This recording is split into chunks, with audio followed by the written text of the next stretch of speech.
Welcome back to Run the Block. This is episode 26. We're calling this one the Arasaka Connection. Last session, the group utilized their 24 Jump Street techniques to maneuver into information um, regarding someone they're trying to get a hold of, a rogue at the afterlife, an individual named Arthur Haynes, Arasaka asset, specifically in the counterintelligence department. For whatever reason, he was being held in his Charter Hill apartments with a very heavy security team, almost like he was on house arrest. Um, and it was very difficult for the group to kind of muster their way into him. So they tried to figure out a way to get him out to them.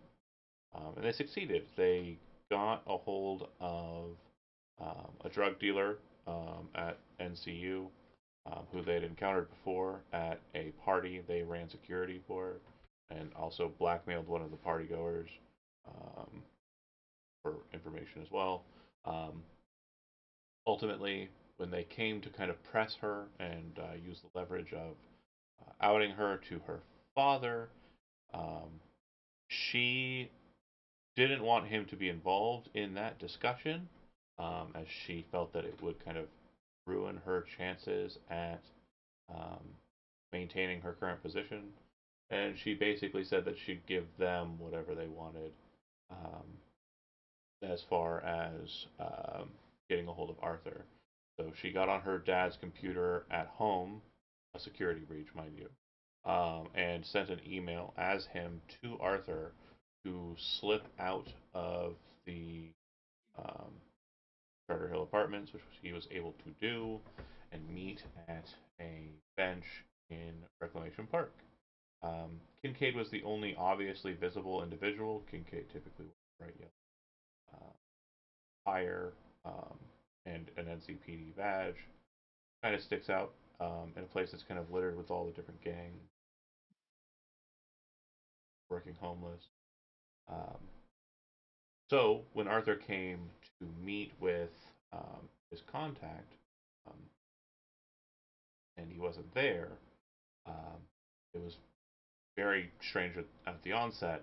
But once he kind of got into position, an Arasaka security detail was already on hand, having already commandeered the message and knowing that he was going to be leaving in this fashion.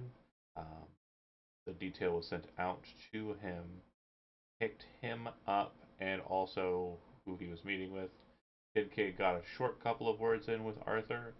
Um, Everyone else, pretty much once they saw the Arasaka security team, kind of figured that that was just going to be a lost cause for them. Let that one just go. I'm not going to fight this fight. Um, which is typical of that specific detail. It's the same team we've seen a couple times in earlier epics. But Arthur and Kincaid are in the same AV heading towards what appears to be Arasaka Tower. Um, the others, mind you, um, that's what you see, that's what happens. What would you like to do initially upon that circumstance kind of arising?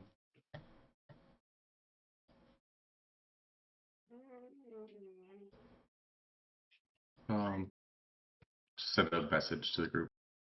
They got Kincaid. Arasaka took him. They can't do that. He didn't do anything wrong. They did.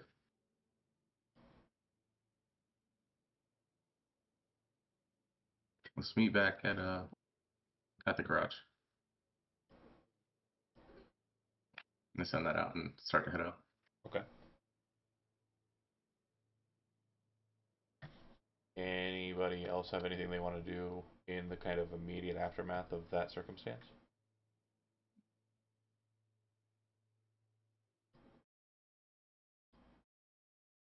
I think Switch would probably send an update, but other than that,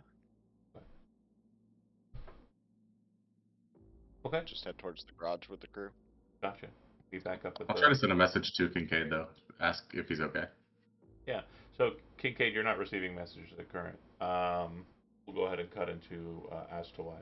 So you're familiar with like security details as your character, kind of understanding of how this works, and they told you that they were going to hold you for the legally allowable 12 hours, which corporations can do when it deals with corporate interactions. And let's be 100%. What you are currently doing is technically against corporate interests. You had an email sent illicitly to an individual to further an NCPD investigation instead of reaching out to Arasaka proper. Technically, what you've done is kind of not above board. So, in your mind, it's kind of a. They probably wouldn't have played ball if we went the normal channels, like the legal channels. This was definitely the way we had to go. So you understand that you'll probably be fine. It's not like they can just zero you and toss you into a fucking grave. There were people, and there were people who saw you get detained. So the legal limit, 12 hours, probably won't even come up. But while you're inside of the AV, the individuals in the AV that are with you, as I mentioned, there are a couple of light individuals. So it looks like there's a net runner. It does look like there are some heavy individuals. The pilot, you can kind of see encased in their like forward pod, and then the individual who was talking when they kind of commandeered you um, is just kind of staring at you with an almost like I don't know, it's an almost disdainful kind of look. Like they don't know why you're here, but they also don't like that you're here and that they had to do this. Does that make sense? Sure, why not? I am a cop. Yeah. And this is that guy, the leader of this team. This is the captain? Yeah, Captain Kojima.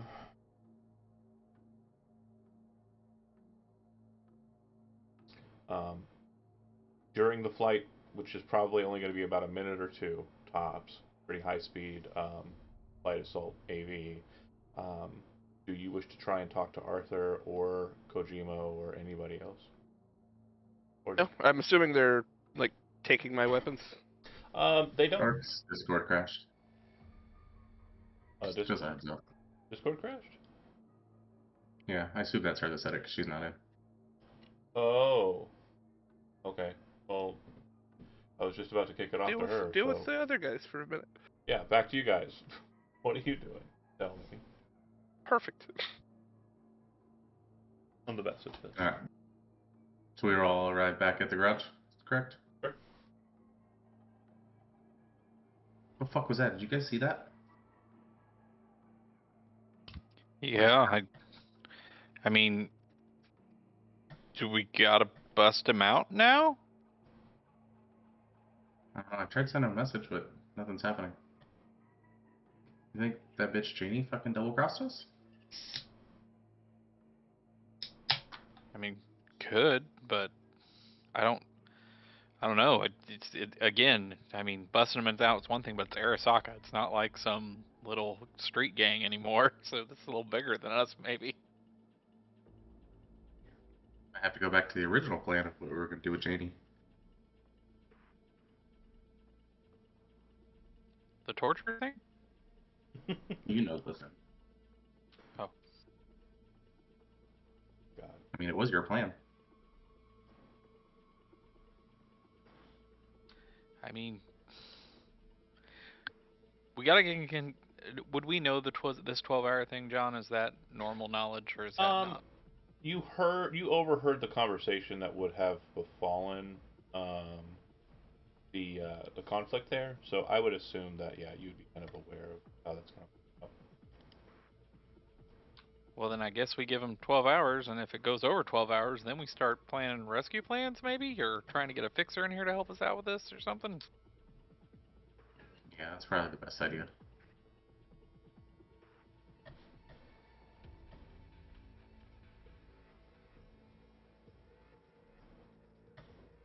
Would he have gotten any kind of like notification that his message didn't go through, or No. is there So like a security? yeah, basically what's happening and what you would kind of understand, it's a pretty common practice at NCPD as well. Like in interrogation rooms and the like, it's very hard to detain a phone from people in 2077, but with them being inside of a person's body. So what the program that's kind of active inside of the AV is doing is it is just blocking you from receiving, like it's effectively blocking your cell phone service.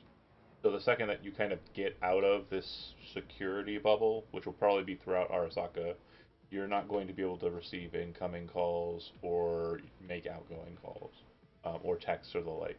And then once you get out of the space, everything's just going to be like, bring, all of the notifications and shit will just kind of drop on you.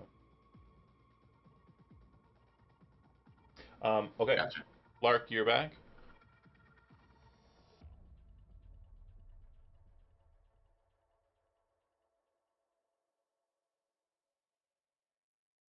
No,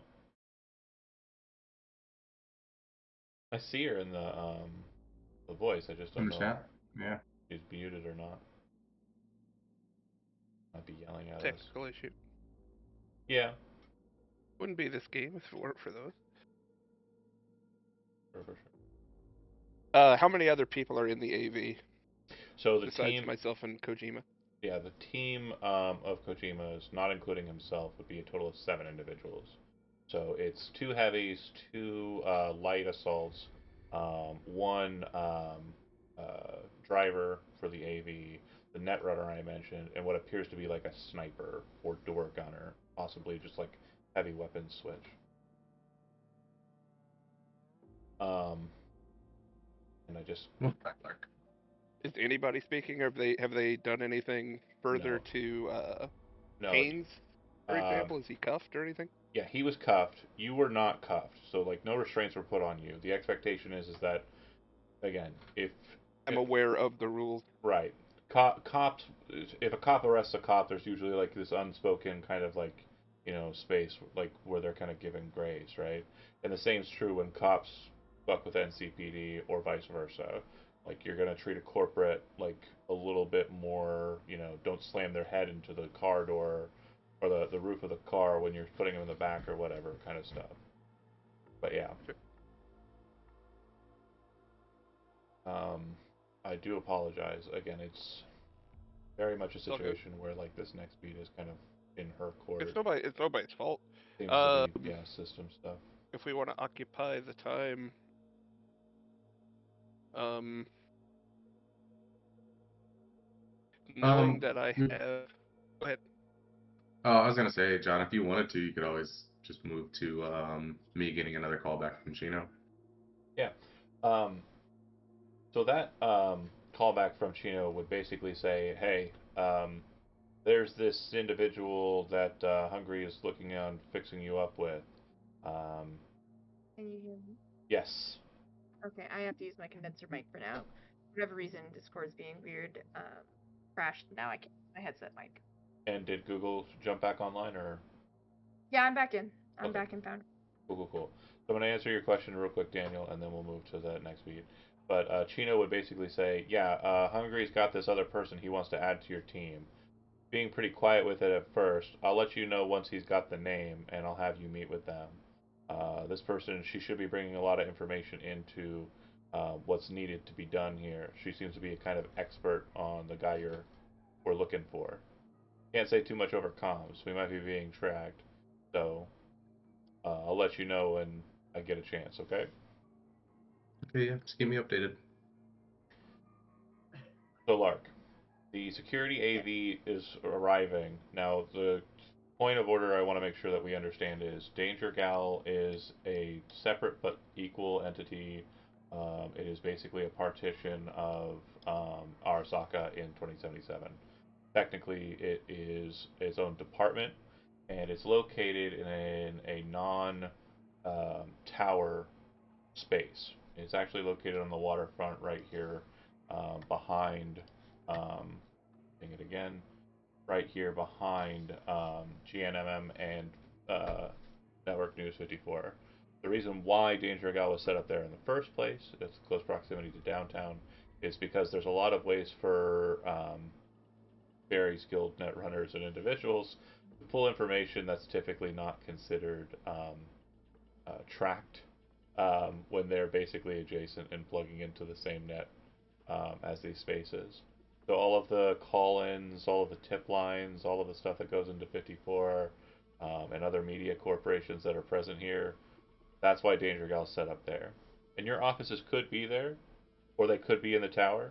This is something we haven't discussed, and like I said, I'm giving you a lot of free reign here. You have a lot of kind of like room edgewise. Do you want to be set up in a secret kind of office location, or do you want to be set up in the tower? Um, would it be possible to have two offices? Yeah, absolutely. Because I think for something like this, uh, the tower would be where she would want to bring something in, because it sets a precedent. Yes, and absolutely. Like again, there is a certain intimidation factor present there as well, right? Making sure that like they understand like the balance of power here is very it's very in your face. Absolutely. Okay, so then there is no call to kind of reroute Captain Kojima. However, there will be a call down to the security team when the AV arrives at the security AV port. Basically, they are going to be on hand to collect all prisoners and bring them to you. Um, so you would notice that there's kind of like a buzzing, Kincaid. It seems like Captain Kojima is kind of listening into something and then starts speaking in Japanese to his holophone. And you can see kind of an irritated look on his face. Then the AV moves interior. You can kind of get the vibe as the AV thruster sounds are kind of reverberating on an interior space. The AV door opens. You would see that there are three individuals in Arasaka suits with monovision. Basically, it's like Cyclops eyes from like X-Men, and they kind of approach, give a courteous like three-quarters bow to Captain Kojima, and you can see him kind of disdainfully not reciprocate and kind of move him and his team towards what appears to be like an on-side like debriefing room. The three individuals look to you and to Arthur, and the middle one, a woman in a very kind of fine dress, says, "Hello, Detective Kincaid and Dr. Arthur Haynes. We'll be making our way up to the 55th floor. We have a meeting with an individual who would like to interrogate. I'm sorry, a harsh word. Not really interrogate, but speak with you both pleasantly and courteously. Um, you are obviously aware of what you've done wrong. In so many words. Perfect. Well, if you'll follow me, and Does Haynes say anything? Haynes kind of and nods his head like just kind of briefly. She and her two will kind of continue walking into the space. If I may, She stops, and everyone before kind of, as we're landing and Kojima was listening in, could I have reached into my pocket yeah, to where I have that G chip and just snap it in my fingers? yeah, Demolish it? absolutely. Cool. That's not one of the ones that explodes, right? JK. We didn't have enough money to do more than like 2 or 3 of those. Yeah, yeah, she's got them all. She's got them all. Okay. And snapping it, there wouldn't be a spark off it. Maybe. No, There not would be a really. battery on those. He doesn't notice or care. I didn't assume so. Yeah, and typically it's kind of it doesn't have its own internal power. It's basically once it plugs in, it's gonna use the power of the neuroport. Well, then how Activate. does it record? If it is a bug. How does it record? Yeah, you said it's a bug. It streams to the individual, right? So like, oh, I'm sorry. Right. So transmitter, it doesn't have like its own. It's like a Is it only smaller. while it's plugged in is it powered to stream Right. stuff? No. So it does have a. Hold on. This Take your time. Sorry, a very I'll stop interrupting. it's a very good point. So just to make sure, the chip doesn't work by itself. The bug works by itself. The bug is independent and is basically like a small, like tiny lithium battery on its own that you probably wouldn't be able to break in half, right? So that's going to remain active, and it's a very small internal portion of the chip. So, right, the chip itself, it doesn't do the doll chip stuff or the streaming 2G and back for control and the video feeding until it's plugged in. So it is always a transmitter, like it's always a I know your location, but it's not recording your information until it's plugged into somebody, right? You understand where I'm at? Sure. Okay.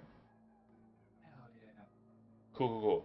So I just want to snap it and then like scatter the bits yeah, just toss them onto the floor somewhere. inside the AV Yeah. if you can. Okay. Um, you exit out, and that happens, and then she leads you to an elevator. The two of you get into an elevator and ascend up. Um, walk me through the like how you want the situation to go on this lark. They're going to come out of the elevator. What's going to be the first thing that they see? Where are they heading towards? Like, is there like an office that's kind of like over in the corner window? Just give me a vibe of like what they're walking through. Definitely has a corner office because she's all about how things look and she wants that skyline kind of thing going on. So they would be led to a corner office. Down the hall, it would be light security detail. It looks very well lit. It looks very, it looks very upscale. But it has this very, I don't know, almost like a salon quality vibe. Everything is very feng shui. And Uh, sorry, just on that point, is it also kind of keeping in line with the color schemes of Arasaka with like the blacks and harsh reds? yes, Kind of like. very much. Okay. Very much so. The only thing that stands out would be when they do enter into her office is that she stands in stark contrast, wearing her white and gold.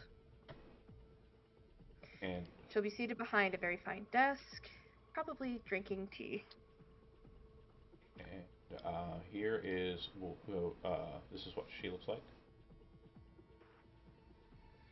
And I don't know if you've kept up with Run the Block, Lark, but this is Not very much. that's fair. This is Kincaid.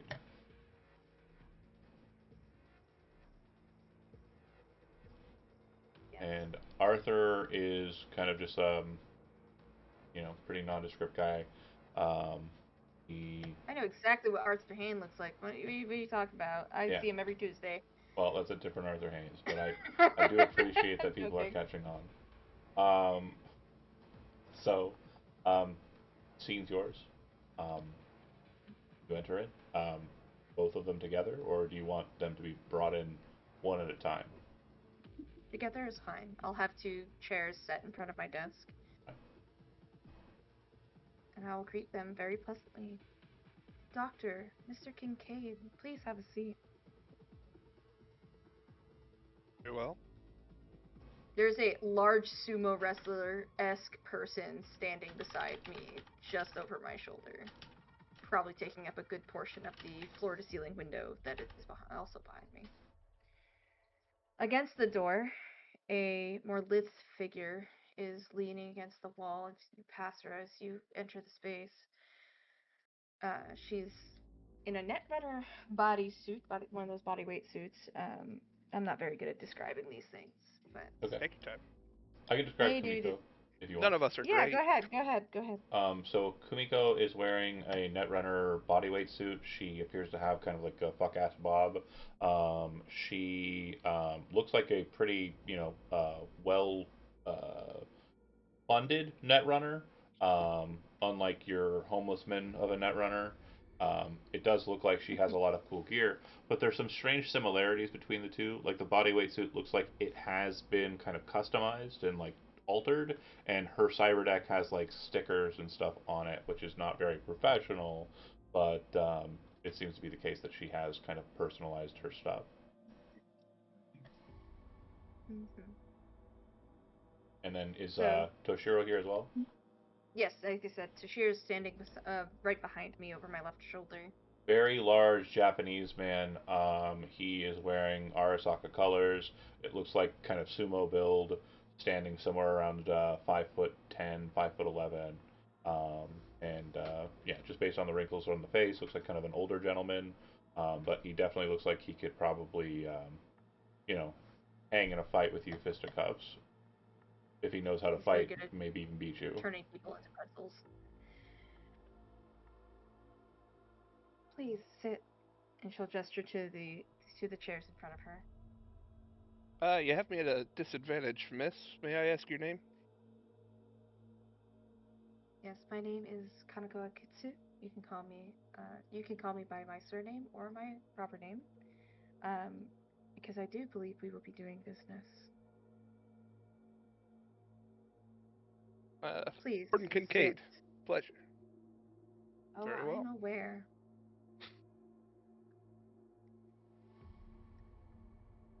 Arthur So, will. Doctor Go ahead. Dr. Haynes, how are you doing today? Not great. Was the message sent as a spike? Were you trying to get me out in the open against regulations or something? What's the deal here? What the fuck were you doing there? He says to Kincaid. Do you She's want going her to to look at answer you Kincaid. first, or? She's going to look at Kincaid and nod for him to precede her. Well, Dr. Haynes, it was rather tricky to get in touch with you, so I'm afraid I had to do some against regulation procedure and reach out to you via another outlet. Looks like this is all my fault, frankly. I'd like to apologize. I believe that answers both your questions. Now, I did not have a hand in pulling you out of your home, Doctor. But what I would like to know is for what reason you think that you would need to be meeting in a public space, in a private, with a unknown. I didn't know. I had made it very clear to my superior that, again, I don't know who the fuck this is, and this is not who I was expecting to Oh, meet. Gordon Kincaid. Pleasure. Sure. Pleasure. And he would kind of brush past it and say, I was sent notification by my superior, the assistant head of counterintelligence. It was not my expectation to be caught out unawares by NCPD. So I don't know what the purpose of this is. Did you send the document to me through, oh god, what is her dad's name? Hachi. Through Exec Hachi's email? It's not her dad's name. I'm afraid Mr. Hachi is completely unaware. I'm not at liberty to speak on how I was able to do this. But the why, if you don't mind me showing my hand a little, Miss. What was it? I'm sorry. Actual You can name, call me Akitsu. Akitsu. If you don't mind me showing my hand, Miss Akitsu, is, well, Dr. Haynes, you're wanted in connection to a netrunner who goes by the name of G. Would you know anything about this character? Don't know what you're talking about. Make a human perception roll, the two of you. Where is that? Oh, I can open this since I opened Foundry. Hold on. Human perception. Where the fuck is this? Fighting range, social skills. There we go. EV's 15, if you want to spend luck beforehand. Please. No. Did it roll? There we go. We're good. Okay, so Akitsu, you know he's lying. Like, there's just something about the way that he says it. Like, there's definitely no way he doesn't know. And basically, as your investigation has kind of warranted you, it appears that he is the one that is acting as the broadcaster for G signal out of a nearby location.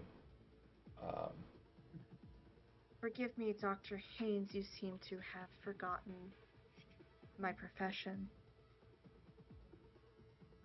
It's my job to know things. That's why I've brought you here. I would prefer it if you did not lie. I was detained on house arrest for the allegations that have been pushed against me, Miss Kaneko.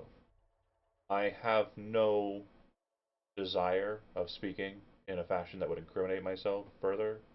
As we understand it, this individual um, has nothing to do with me and is using my name, in my opinion, against my will. So, Why do you think Sounds like your counterintelligence has a bad problem with this. Why do you think this individual would be so keyed in on your identity, Dr. Haynes? I have no idea. Make a guess. Because I work in counterintelligence along with Exec Hachi. And do you think your connections to Mr. Hachi might have anything to do with this?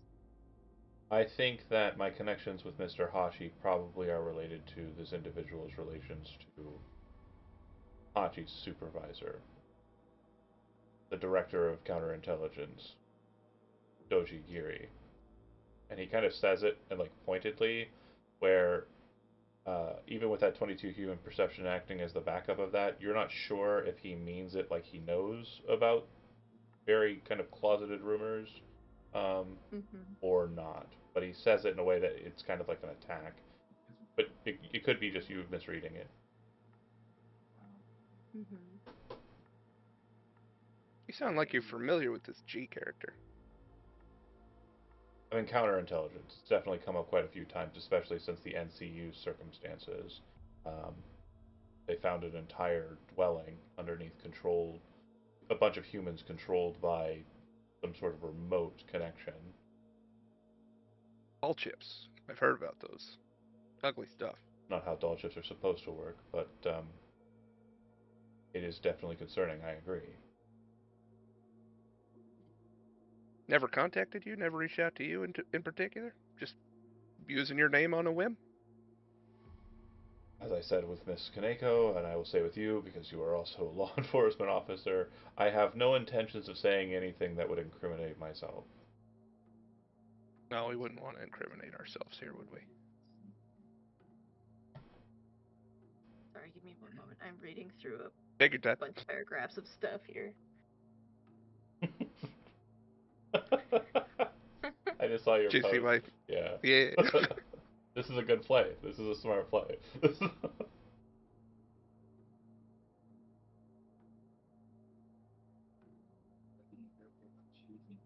Trying to make connections, and I'm like, I'm forgetting what I learned last time. Okay. The hell was on that chip again? And Let's see. people playing in the game, obviously, I want to make sure you guys are aware of Lark and Lark's character. Lark, as a human being, is living life and like lots of work and all that. So she has been given notes, but she may not have everything because I also am a person. I want to make sure that you folks understand that if there's anything that your characters know or are aware of, it is safe to assume that Akitsu is aware of that. And that is from every single little detail of being your like fun time activities after hours, Leo, and also your associations with the corporation you're associated with. Squints, your connections to the Valentinos. Switch, your background and your history, like what you used to do before you became a member of the Mox. Kincaid, your entire portfolio for a security detail is basically an open book. There's really not much that Kincaid hasn't done that isn't on the docket, and everything else that isn't. The only thing that I can say for certain she would not be aware of is your involvement in the heist on the jewelry place that was owned by Arasaka. She has no idea, and there's no way that's coming up. So, just in case anybody who's watching and has been watching, they're not going to be found guilty for that. They did that shit so smooth, so Yeah, clean. just as a like quick round, we Yeah. did a really good job on that first job, you guys. Smashed it, totally great. So everything else, just assume that Akitsu knows it, and if Lark, you need any help on anything, I'm gonna make sure that the boys here are aware that they can just chime in and be like, hey, maybe this is something that could Yeah, come from your position. I'm trying to remember exactly what I talked to Bernice about because I know there were some a lot of connections that were being drawn in front of me as far as who was associated with whom and in what way. As far as the triangle between Dr. Haynes, Arthur Haynes, Hachi, and Itomi. So for you, it is confirmed the connection that Zach is alluding to, but you are aware of, and it was Bernice who brought it to your attention, and then you who tracked it later. Something I mentioned, but it's that Arthur Haynes is for certain guilty. It's just Yes. that regulations and him not being a part of your department has made it impossible for you to just been like busted. But now that you have him here, the hope is that you can kind of get the accusations out against him and basically bury him in front of an NCPD officer before counterintelligence, either Hachi or Giri, come and fuck with you. And the exact nature of what we were accusing him of is that he has been working with, was it Tomi? Hanzai Tomi, aka God, aka G. Correct. Yeah. Okay. Dr. Haynes, you have a unique perspective in all of this. In your professional opinion, and with how closely you have worked with certain individuals within Arasaka and without, how would you, in my position, approach this subject? How would you defend an Arasaka employee accused of your crimes? You can't touch me. I'm under counterintelligence. Until they finish their investigation, you can't do anything. Your threats are Well, vapid. sir, you're also under NCPD investigation. That's why I'm here. I haven't been made aware of those charges, but I'm pretty sure I can bypass those allegations very, very. I can assure you, within 12 hours' time, you will be booked. Say, name Alpha ring any bells? Your name and Alpha came up at the same time for me. Can't say that I'm familiar with Alpha either. And you'd see him kind of like turn his head away from Arthur, and it's almost like, again, human perception. We're just maintaining the one shot. Kincaid, you're not really reading him. You're just kind of pressing, and you know it's gonna bubble. It's gonna bubble over. It's a good technique, interrogation wise. But Akitsu, you're kind of paying attention to his fluctuations, and you're kind of seeing the wheels turning in his head, and you're realizing what Kincaid just said seems to be something that he's kind of engaging with mentally, maybe something that he wasn't aware of. It's also something that you're not terribly aware of either. Alpha's not a name. Well, Alpha, I mean, is a name that would be on your radar. It's a scav like leader who's bringing scavs together. Well, it's a good thing you're not aware of them. They were in some pretty ugly stuff. Had a whole farm operation out in the desert making compost. I won't tell you what they were making it with, but believe you me, you'd be very upset with yourself if you were at all involved. Counterintelligence is aware of what it was probably being utilized for. Yeah? Ah, boy, Bitch. counterintelligence folks, you're In what You're way smart. did Dr. Haynes' name become attached to this individual and their operation? the question for me. I was made aware of it, give or take 7-8 days ago. I might be way That's off accurate. base That's on that accurate. time That's frame. accurate. 7 or 8 days ago. In again, I will repeat. In what way is Dr. Haynes' name associated with these individuals? Well, from my source, it was indicated that the two were in direct contact with one another. Dr. Haynes and this alpha individual. uh, Kaneko, you would hear a voice kind of pop into your head and say, there'd be traces of his connection in his hollow phone. Do you want me to purge him right now and get the details? And you would recognize the voice in your ear as Mifune. She'll just turn her head slightly and nod because she knows he's also watching. Kincaid, you would see Arthur Haynes' eyes glow bright red, and kind of like he grabs his head and starts like having a headache. And then you would hear Mifune on your side, Kaneko, go, "Ooh, nope, no. That's not ideal. We'll have to plug him into an actual hard lock.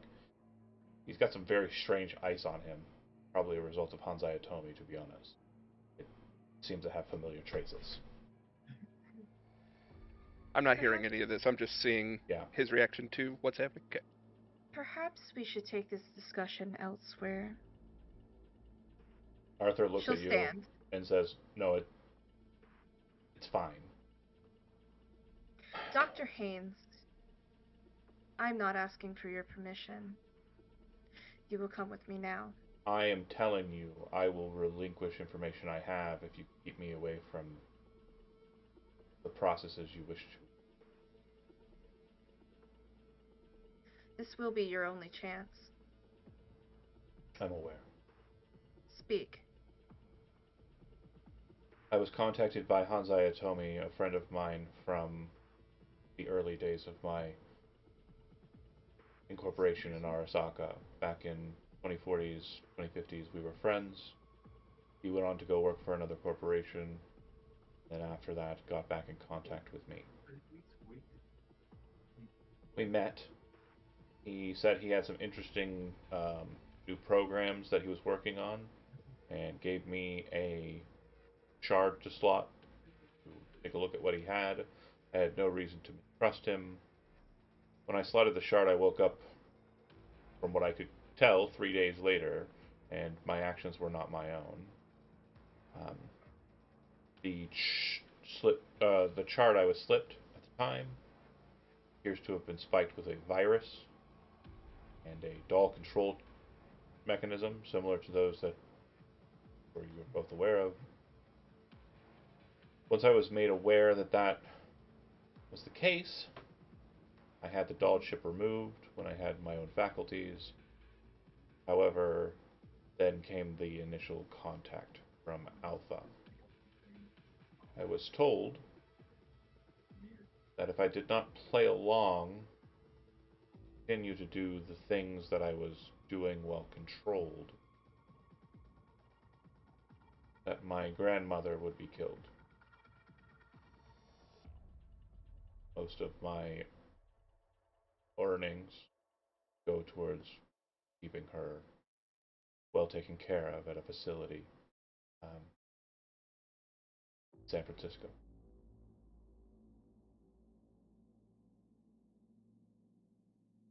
Alpha acknowledged my weakness, and I had him detained by Arasaka security. It is my understanding that the security detail that was sent out to get him never returned. Then sent video footage of what had happened to them, and anyone with an idea of how net running works understands the influences of the black wall when they are deployed. After shitting myself, I decided to continue to do what I was told, as I assumed that the threat was very valid. I tell you this now because I understand that after I leave this place, the information I have relayed to you will be G's, and he will be able to do with it as he pleases and act upon it. My betrayal. But I also understand that if I don't tell you now, you'll soul kill me to extract the information. Because why wouldn't you? It's the smart play. I'm a liability.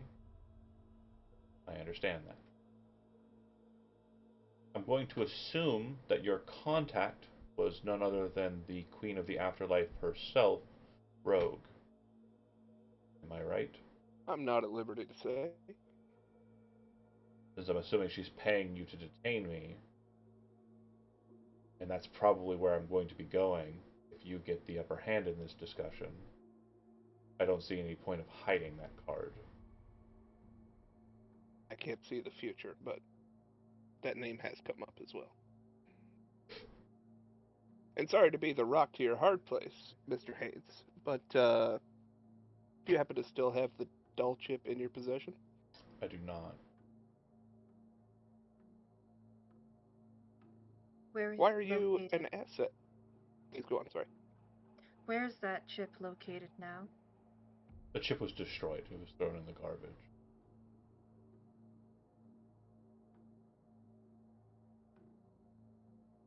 And how are you a trusted asset without this chip? Because he has my grandmother as a target that he's threatening.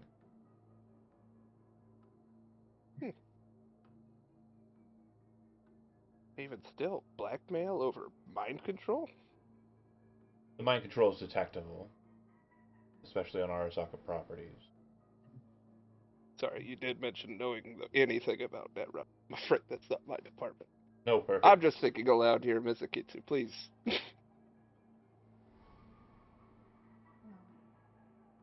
Well, I understand that you were put in a stressful situation, Dr. Haynes.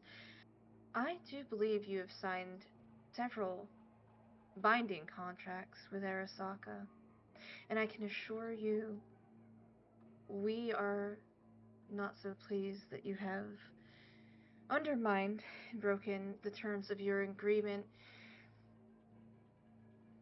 With this admission, are you hoping to secure some form of mercy? If it is possible, yes. But by the sounds of it, it probably is not.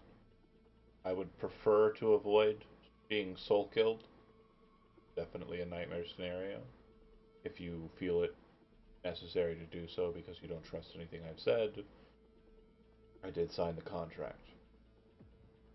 She's going to turn her attention directly off of him and onto Kincaid. She's going to say, Mr. Kincaid,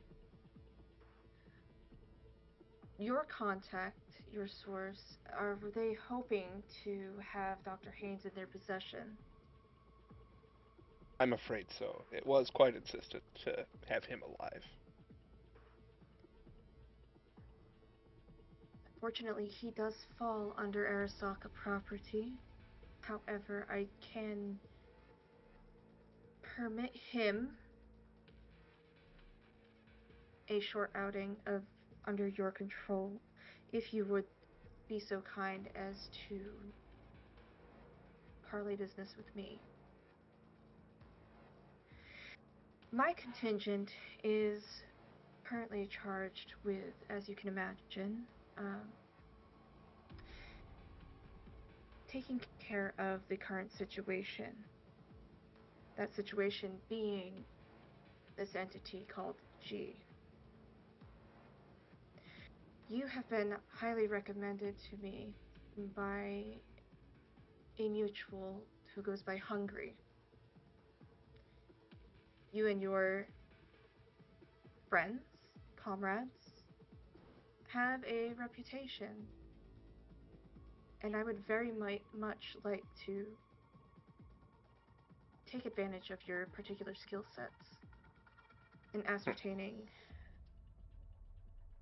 the exact nature of this operation that is going on outside of our control and taking it down.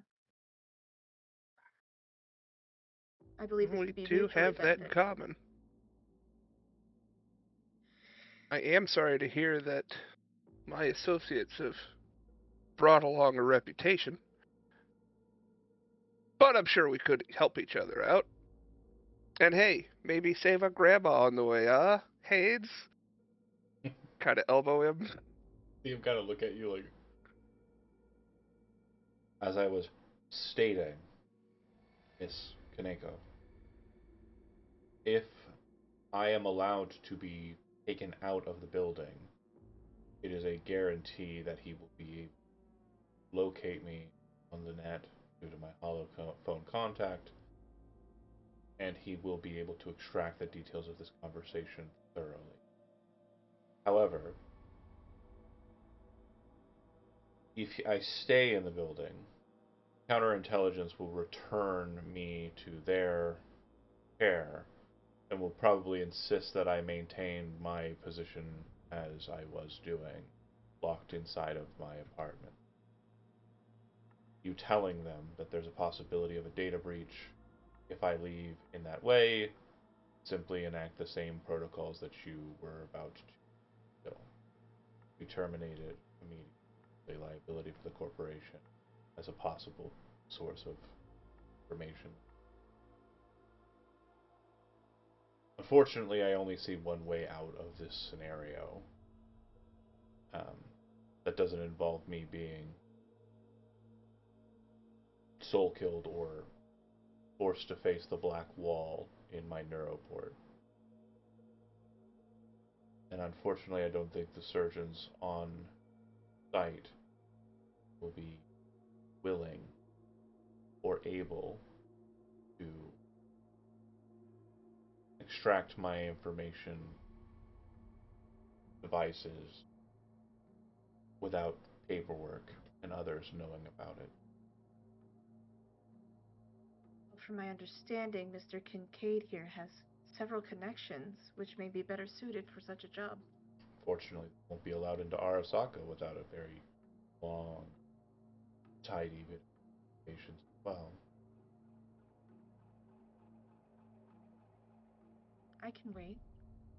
The only way I think that I'm leaving this place, this office specifically, is if you are willing to remove the shard slots in my neuroport manually, and also remove the memory content units therein. Mifune, a bit of guidance here. That's physical. You're gonna have to use an actual knife or scalpel to cut him open. That's beyond my purview. And unfortunately, he's right. If we put a request out for our surgeons to do it on site, they are going to request why. And I'm pretty sure that with Kojima's attitude, from what I saw on the deck, he's probably not going to be terribly fond of that. Well, Dr. Haynes, you have your choice of any individual in this room to perform the extraction. Might I recommend Mr. Toshiro? The decision is yours. I can guide an individual who is clear-minded and capable. I understand Toshiro to have less dexterity than I think would be required. No insult to you, Toshiro. Then will be required, but I could instruct you and guide you through the process. If you have something sharp, You're choosing me then. your hands are his, gesturing to Kincaid, but I would prefer it be you. There's going to be a small pull at her lips, the saccharine smile. She'll turn to Kojiro, and she'll hold out her hands. He very Both quickly of them. will move the wakizashi from its place of position, set it into your hands. Tonto. It is a wakizashi. It is a wakizashi, sorry. So a short sword, and to kind of give you an understanding, Kincaid, it was kind of like in this place of honor that you didn't really notice before it kind of blended in with the scene, right? It was behind that moon-faced gentleman. Yeah. So once it's handed to her, you would see that it is very much like ornate. Like it looks like a World War II era, like pilot's weapon that they would carry on their person. Seems to have traveled in the family for quite some time, and he would take it. I believe that just for process, the blade would be drawn, and the scabbard would be taken by whoever handed you the weapon. Yeah, Toshiro. Mm-hmm. Well, Dr. Haynes, you have a unique honor bestowed upon you then. It is very rare that I dirty my own hands with another's blood, but I'm happy to do so in this case. I'm going to spasm a lot. He looks at Kincaid and he looks at Toshiro. You two may want to hold me down, unless you have something to secure me to this chair. And then he Sure. Weird day.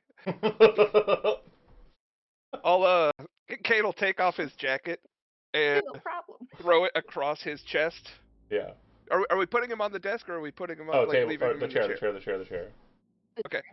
Hold And I'll go ahead and cuff him behind the chair, but I'm also going to wrap the coat across his chest and pull and just hold him in place. Toshiro comes over and kind of looks at you, kind of like willing to take instruction. You have another big set of hands to kind of hold wherever you want. Mm-hmm. If you want him to hold, basically hold him his I want him to hold him by his jaw and his Oh shoulders. yeah, hold his so neck that in place so it doesn't it shift. yeah, Oh yeah, exactly, and extend that I'm that gonna area. tilt the chair back as well so his feet can't touch the floor. good call, good That's call. good. Good call. So once he's Uh, kind of put into this posture, you're going to be making a tech roll or an intelligence roll straight. Um, because of the situation that has been provided to you, I am going to give you a +2 to the roll because it is kind of like the neatest position. And then he is guiding you through it verbally, so you're going to get a +1. You do not have surgery, so you're not going to be able to get like a skill check here. It is literally just going to be either intelligence or tech, your choice, and you'll have a net +3 to the roll due to the circumstances. Okay, I think it's going to be intelligence. Okay. I have like double Yeah. And intelligence. the other thing too is if you want to spend luck, you do not have a rocker, so you need to spend luck beforehand. And everybody, even though you have not met them in character yet, is Oh, and then still, I'll throw her on. yeah, they can chip in. They can still I'm in chip this. in on the. So And I can only put one luck up, right? you can spend all your luck. You can dump it all into this if you wanted to. On this game, the luck resets yeah. when you finish an agenda. This is technically not that, but there is one that's close at hand. I'll expend one luck for this guy. I was going to put him in a chair, so.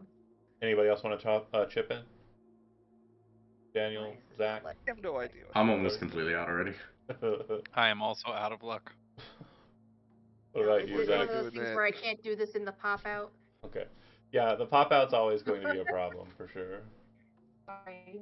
Okay, let's try. Actually, I'll spend one. Okay. That'll leave me with one. So we have a total of 3 luck going in plus a 3, so it's going to be a +6 total. But you should be able, when you spend luck, only spend your own luck. So only put the 1 in there. The chip in lucks you're going to put as a modifier. So your modifier on the roll when that thing pops up will be 5, and then you're spending 1 luck. Clicking on that. So modifier is mods. I add 1, right? Mods you'll add 5, and then luck you'll add 1. Add 1. Mods. Got a stereo Where's the system. You rest can of play some loud them? music in here. Additional mods. Here we go. Cues it up. It's There like we some like go. crazy operatic, like just belting. Ave Maria. Yeah. Okay, so it says total mods +5, but I still have that luck in there, so it should still incorporate the luck. Yeah, the correct? luck. Yeah, and when you do luck that way, it pulls from your luck pool, and the reason why you're not using their luck in that luck slot because it would steal your luck from it. But yeah. Okay. Yeah.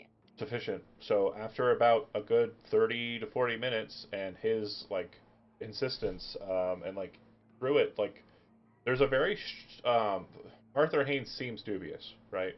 It definitely seems like he's kind of like an individual who um, is doing things behind the corporation's back and is kind of like treacherous in that way, especially from your own investigations. But when you hear his reason for that, you kind of, okay, an honorable position, your grandmother, you're trying to protect her. And then when he starts kind of telling you what to do and his response to the pain and the effects, you're actually taken aback at how he kind of like moves through it. It's almost like he understands that this is his only chance at kind of making sure his grandmother's protected, his family's protected, and he is moving through it like a champion. He eventually does, like once it's done, and you kind of like pull out the section of his neuroport that he requested you do, and then kind of like not really sew him back up, but kind of bind him back up as best you can. He does pass out.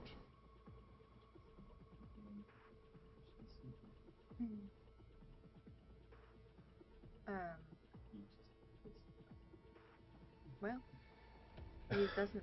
As long as he's breathing, I'm not going to move him from his seat.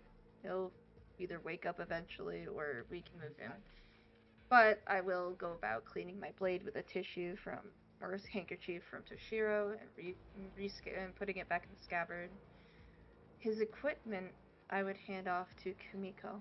Yep, and she would actually like have came out of somewhere from the side, and will hand over what appears to be like a cleaning rag to Toshiro, who kind of gets down on his knees and starts kind of working at cleaning up the mess that's kind of presented itself on the floor and on the chair.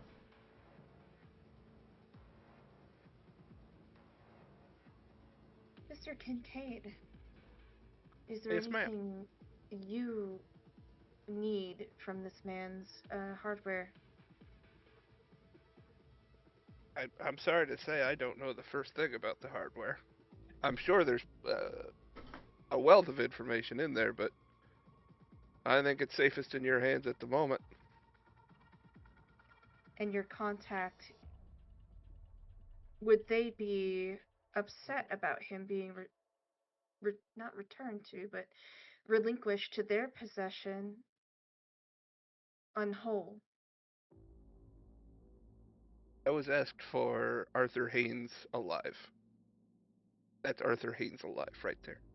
Then we shall fulfill your bargain. Much obliged.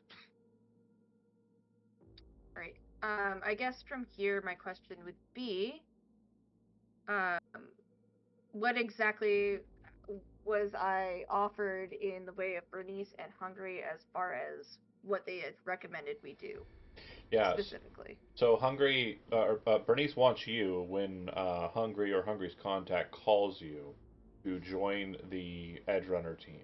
But you've already done the legwork and understand that Kincaid is a member of that Edge Runner team, and this is a fortuitous kind of you're cutting the car off at the pass kind of situation.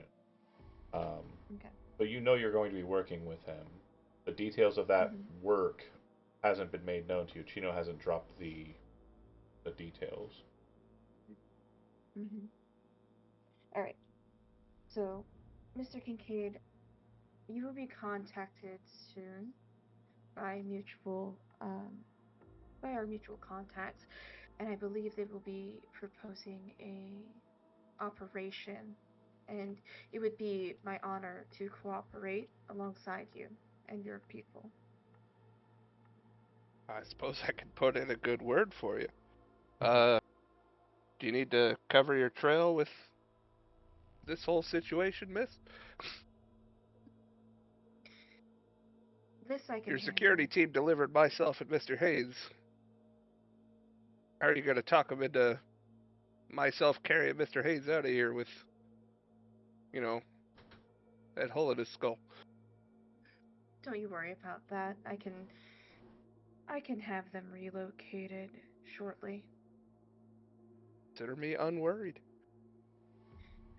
And so I would like, if possible, for Mifune to do his magic and have, if possible, Kojiro called outside the building, and instead of escorting them out with Kojiro's squad, have them escorted out through Danger Gal forces. Yeah, real quick. Just as a note, Kojima. Sorry, it's okay. Uh, if you're wearing Kojima is the captain you're referring to, right? Okay. Yes. Sorry. And then you could basically just have Kincaid walk out of here with Arthur if it was your desire to have that be the case. Mifune will tell you that there does appear to be a notification on your uh, listings, and it appears that someone has filed a meeting after this meeting, and that individual is listed as Doji Giri. Oh, I am incredibly sorry, but I must attend another meeting. I have been informed that you should have no trouble exiting the building with Dr. Haynes. Outstanding. I won't waste any more of your time, miss. I'll look forward to your call. It was a pleasure, sir. I'm like putting the guy on my shoulder and like halfway out the door. And Toshiro would like look at you and kind of like take the first aid kit that he brought out to kind of help with the situation, the cutting and everything, and hand it to you. Probably not a bad idea. And he'll kind of give you like a quick nod. You hit Domo. you hit the elevator, and when you do, there's a man inside of the elevator who is getting off, and he looks at you, and I don't think you've met Doji Giri before, but Daddy! he looks at you and kind of, and then walks past you, and he seems to be heading towards Miss Kaneko's office. Did he hold the door at all? The elevator opened, and he saw you and very quickly got out of the elevator and stood to the side, kind of past him, and then his proximity kind of held the door open. He'll walk away. Okay. But he Well, definitely I gives just you kind wanted of like a. impression. He kind of gives you like a. And doesn't say anything, doesn't do anything, and just walks away. Domo. Um, First the floor. signal for your door, having scanned and activated, Doji Giri is at your door waiting for it to be officially opened. I will ask Kumiko. Say, please let Mr. Giri in. Yeah. He steps inside and says, "So, first time officially meeting here in the tower." And the door shuts. Standard deep bow. I would like for your attendants to leave. Our business is done here. We can do that. They would exit out, and then you would hear Mifune say, "I'm being signed off, ma'am. This conversation is going to be just you." And you'd hear like the Arasaka chime of like disconnect. Mm-hmm. Doji Giri would kind of still standing, even if you offer a seat, he kind of just politely like shakes his head and say, "This will be brief. Arthur Haynes was rerouted to your offices. Arthur Haynes is an asset of counterintelligence. I believe he was just leaving with an NCPD detective. That is correct. Don't need to be filled in into the details. I think I have an understanding of what's happening here. Why are you passing over a asset of my department to a street level fixer?" I am securing assets of my own that may be of use, particular talents in the ascertainment of the individual named G. Thorn in my side as well. Well, if you need any assistance from my department, please do not hesitate to reach out. I understand that you may feel a need to work outside of the corporation's structures. And if that is the case, I can hopefully aid you in maintaining a disconnect so that you do not essentially show or reveal yourself to them. Any assistance you are willing to offer, I am honored to accept. In this, I would say that the full power of counterintelligence is at your disposal, so long as it's channeled through me or through Executive Hachi, my assistant director.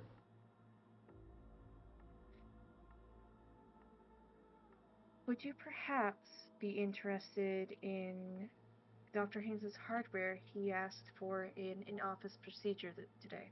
It is no doubt tainted by the presumptuous and pompous Netrunner. We will take a look at it. Any information that's gleaned from it will be shared with you immediately. I do appreciate that. Is there anything else I can do for you today, sir? He looks over at the wall mount where the wakizashi normally would be, and it you realize was still on Toshiro when he left, and isn't in his place of honor. And you see him clock that, but doesn't really say anything regarding it. And then he turns to you and says, "You have done quite well in your rising and power in your department. You bring me great pride in what you are capable of, and I am hopeful to see more. It is very fortunate for you. You have individuals who are interested in your success in this operation. I was spoken to by Michiko Sanderson herself and told to allow you Arthur Haynes." It's a very kind move on your part. I thank you very much. You may thank me, but in truth, I would suggest thanking the director of your department. They will And be adequately They will be adequately thanked. He'll kind I'll of send them nod a gift. and head out after that without much of a word besides. So you would know that Machiko Sanderson, aka Machiko Arasaka, Sanderson is her married name, is a board exec, and the director that works as your like leader type is one of the Puma Squad, so an actual OG Danger Gal who worked directly under Machiko. So I'm gonna send them some very nice, expensive gifts. yes, Personal thank you. absolutely fine. Very Uh, basic. So, Kincaid, the elevator ride is just like an absolute chore, right? Like you get to like the 20th level and like a couple of like just random people kind of get in, and a couple are like, like gasping at the neck wound. The bandage is definitely like kind of soiled, you know, and like it's just a very strange vibe. You've got the elevator music going. Elevator hits base level. You see security look at you and then kind of like wave you over to the side, and you're allowed to bypass like check security and go out into corporate center. And literally, you hit street level, and it's like, boom, the city. Like you're in this like very sanitized tower for the last hour or so, Quiet. and then Quiet. quiet, chill, and then it's just like, Absolutely. Domo, Domo. yeah, very, Yes, very. exactly. The vibe is very different. The second you hit street level, it's like you can hear the NCPD sirens. It's like Wall boom, of sound. yeah, you are back in Night City. But you are left pretty much with no means of transportation, and all of the notifications, like, hey, Kincaid, are you okay, from Leo, and all that shit just floods the fucking hollow. I'm gonna. Where is the northmost building on the circle, right? Yeah, and you'd basically be right out at street level. There is a bridge that technically goes to the kind of higher circle. It's a tiered kind of like a layer cake, and you can kind of see like some of the buildings have their own little like walk paths that go to the circle center. And then there's a series of roundabouts that kind of go in and under, and then pathways that go intersecting through.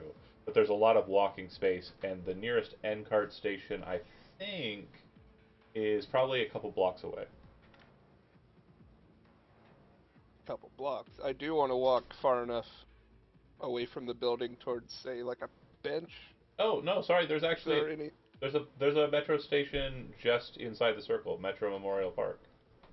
Yeah, it would be right here. I'll have to put a marker down for it.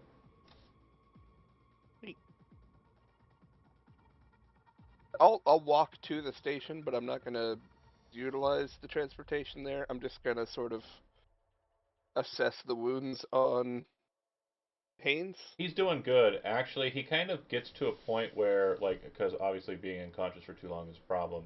But he gets to a point where he's groggy and he's able to kind of like carry his own weight. But occasionally he will kind of like request you like lean a shoulder in. But the first thing he says, and it's kind of like a weird throaty kind of sound because you did just cut into his neck. He says, "Well, my head didn't explode, so we're good. Past the first hurdle, I guess." Yeah, you did a good job. Thanks. Was she impressed? Yeah, no, you didn't. You hardly squirmed or anything. She was into it. I could tell. I shakes his head. No, not like that. Um, so to the afterlife or what next? Uh, yeah, if you're looking to get this, out of the way, band-aid it. Sure, we can head that way. I was about to make a phone call to get us a ride. Sounds good. Right on. And I guess I'll send a message to the group. I'm out now, and then I'll call Squints is the one I know has a car. I love riding in it. Hey kid, use a ride out of city center. Oh, You good. got room for 2 passengers? Yeah, we were getting ready to come get you. I was telling the guys, I was like, we can't not go get him, and we were gonna come get you because you can count on us. We will be right there to get you, sir. I was Just on our way to head off the cavalry. Five Yeah, letters yeah. right there. We would have Don't need been a war on our hands. Yeah, we would have been leveling that building. Why don't you send me a ping and we'll come get you, buddy. That's so cute. That is 5-star Uber. We couldn't get you. We'll just level the building. It's fine. That's right. So you drive out to the end card station I on can't Memorial wait for the Park. disappointment to set in like layers. It's actually a funny situation because like when you kind of pull up to the end card station, there is kind of like movement for like taxis and such, like combat cabs or whatever, that kind of pop in and like move. But like the pacing is very quick. So like if you're thinking mentally like a queue for like cabs, it's nothing like what you're expecting. The cabs have to circle and they pull up and can stop for like maybe 5-10 seconds, and then they get the person kind of thrown into the cab and they drive off, right? And if anybody doesn't do that, like if there's like this waiting duration game that happens, it immediately like starts to cause problems because the circle's always spinning. So just for hilarity's sake, Squints, I need you to go ahead and make a driving roll. How big is your car? It's the I mean it has It's a passenger sedan. seats. Big. It's got like 6 seats Okay. or 5 seats, 3 in the back, If 2 it in the if it front. makes it any easier at all for him, I'm gonna get in the back seat with Arthur. Like I'll assist him getting in. So Squint, yeah, like you see Kincaid kind of very quickly like get up to the line, get ready, and you're pulling up, and you see like the situation. You throw up your hazards. You very quickly kind of like unlock everything. You reach behind yourself and throw back open the door in the back seat. Arthur's chucked in. Kincaid very quickly like goes across the side and gets into the passenger seat, and everybody's kind of sealed up and good. Within 10 seconds, you're moving. You do not block traffic in any way. As a kid, you've spent some time near Corpo Center. You've seen this. You know how this works, and you're like a little tense. But the thing that's making you more tense is as you come up and around the circle, the shadow of Arasaka Tower just like cuts off the sunlight, and you can see the bright red logo as you're kind of moving in the circle traffic. And it's like, yeah, we would have brought down that building, but like the reality of it, like now just like in your face, you're like, yeah. Oh, he was totally Oh yeah, he was talking. already He knew. He was yeah. just wanting to put on a show for Kincaid because he likes Kincaid. You're inside, more rock music very quietly playing in the background. Um, where you headed? Where to, boss? Well, They didn't rough you I up was too able bad, to. did they? No, it was a weird day though. You look in the back and you see Arthur's neck, like covered with like a huge patch of like gauze and shit. Hey, they had you get some information out of 'em like we used to, huh? Back in the day. Like yeah, I got that It was information. a different sort of setup, but yeah. Right on. Way to get the target too. So we need to go talk to Rogue. Yeah. I'm like actively on my agent, reaching out to the others, seeing when we're able to meet at Afterlife. Yeah, that's the bar. Yeah. I'll head that way and see if they can meet us there. If you need me to stop or anything, just let me know or change course. Okay. If they're able to meet us there, I don't see why we wait. You get to the afterlife, and Rogue is present. And when you get in and kind of bring Arthur in, you see her kind of like snap her fingers, and this guy kind of comes out of seemingly nowhere, just like from the shadows, and will actually like grab Arthur and kind of like take him. Arthur's like, you see him look at Rogue, but like he's kind of holding his neck still, and probably at some point during the car ride would have had his gauze like switched out. Um, but he sees Rogue and kind of looks at Advantage. her, and she doesn't really show an emotion, right? Like she just kind of has resting bitch face like all the time, and she doesn't seem to show any kind of emotion for Arthur at all. She just snaps her fingers, and this individual kind of slips out from nowhere and will kind of detain Arthur and take him aside. Um, the individual, some of you might know. Go ahead and roll d10. Um, it's definitely someone you might have seen here before, but it's someone you may know if you roll low enough. I need Kincaid, you recognize this as Crispin Wayland, who is the son of Andrew Boa Boa Wayland, who is like one of the most like legendary solos. Like you got Morgan Blackhand, you got Adam Smasher, you got Boa Boa, right? Like they are kind of like same tier. This is like the level of these people, and this guy is Crispin Wayland, who's a solo as well, and kind of has made a name for himself as like a bodyguard for Rogue.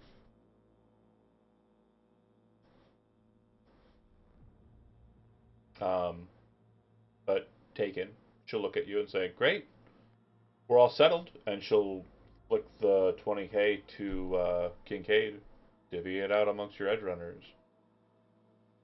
Or who did she do? She dealt with you when we did the business, right? Or was it Leo? Who's the main? No, it was Grip and Kincaid. Right, It right, was right. Grip and Kincaid. So Kincaid would be the Wasn't it deal. supposed to be more with Alpha as well? Yeah, it's supposed to But be we 60K. can't really confirm Alpha. Um, you okay? So it would be the half then. So 10. You're right. Sorry. And what No, about? it was 20 for Arthur, 20 for Alpha, or 60 for me. Oh, gotcha. So she sends the 20. So I was right. Okay, cool. I got the numbers mixed up in my brain. I knew it was half, but doubled. But yeah, my brain obviously math isn't my strong suit. We cover this every Sunday. Um, so she sends the 20 over, split amongst your enter and your crew, and she'll say, "Any leads or anything on Alpha?" Had to triple check that I wasn't muted. I can't guarantee that The phone number, we took. was it valid or did it go to somebody that you aren't sure about? Assume it was spoofed. Okay. I'll put some more work on it and more research on it. I'll see if I can't get Nix to handle some library searching on that. I understand that you are fresh out of Arasaka Tower. Your network moves quick. That was not 30 minutes ago. I like keeping my ear to the ground. Are you going to be working with them? Certainly seems likely. A lot of tribes interested in this G. I can tell you from experience, working alongside the devil is definitely enticing. I'm not saying don't do it. Just be aware. There's always leverage. Kincaid taps his badge. I'm already here, aren't I? She'll laugh at that actually. You know what? Fair. We're all devils here. And she'll say to you, just be careful with Arasaka. There's usually leverage games. Fair enough. You wouldn't happen to have any new information on our quarry, would you? Unfortunately, no. From my understanding, the person who was working with me in information has expressed that she no longer wishes to do business and is working with someone more local to her. If I figure out the name of the fixer who undercut me, I'll probably have words with them. But unfortunately, I have no other business for you. I think we're square. To sort of pick your brain for a moment, you wouldn't know anything about a Kaneko Aketsu? Sounds like a Japanese name. Not one I'm That's a no familiar then. with. Fair enough. Can't expect you to have your ear on every. I could get some information on her if you're wanting to pay for it. Oh, just making sure I'm throwing my head in with the right crowd, I suppose. If she's an Arasaka exec, I suggest getting as much leverage as you can, but it would cost you. Yeah. I'm usually throwing my head in with the wrong crowd anyhow. That's just hat throwing for you. It's a fine hat. Any other business? Thank you. I get a lot of flack for it. Not a lot of people could pull it off. No, it doesn't have safari flaps, okay? I'm so tempted to roll it down my shoulder.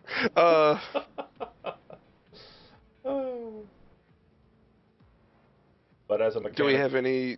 Oh, sorry, go ahead. Go ahead. I was gonna say as a mechanical beat, she's basically saying if you want details on a Kitsu, she can have Nyx run, like detailed like search on her, but it'll cost you 5,000 eddies. I just got that kind of money. I'm not sure. That's usually how it works with fixers. They pay you, and then they're like, Jesus. services. So, you want to buy a new gun? You want a house? You want some drugs? Look, I got it. Lark, I feel bad, but I think we have to cut you out of the bounty for. So Haynes. I want to pause you for a second just so you don't feel bad. She started with 100,000 eddies, so the, Man. the execs have definitely been getting a lot of Sorry, assistance. this Yeah, is no, she wasn't Cyberpunk. I never feel bad about taking other people's money. We never discussed money. She wasn't expecting money. She doesn't need your money. I assure you. Thank God. You're free to go. Go wild. I'll make sure she gets a great information package. Don't you Just worry. like 20,000, you give me fucking 5 hours. I can get that out of petty cash, you stupid bitch. I'll go pull that out of the bank account right now. To get that Sure. expensed. Yeah, 100%. Where do you think I got these Jin Gucci accessories? I want execs to look like execs. The clothes are so goddamn expensive. How do we split the 20? There's 4 of you. Standing. Pretty easy math. Even I could do it. You each get 10,000. No, wait, that's not the right math. Nailed it. You just have to carry the 10. Yeah, carry the 20. See, you're rich too. Don't worry. Arthur Haynes. Bounty. Spell Haynes for me. Aines. Haines. Yep.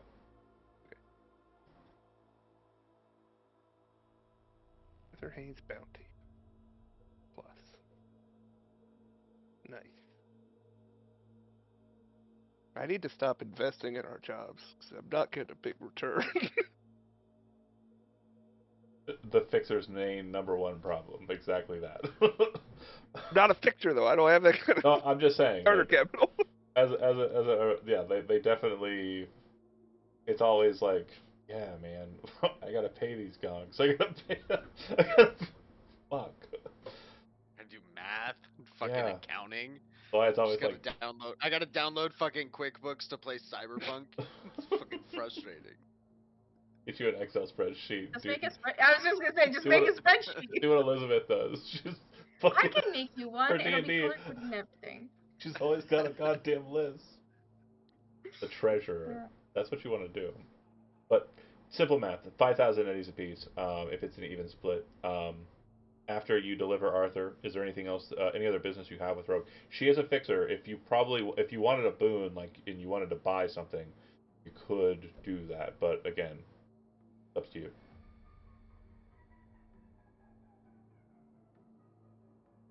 I don't think what I would really want to buy at this date.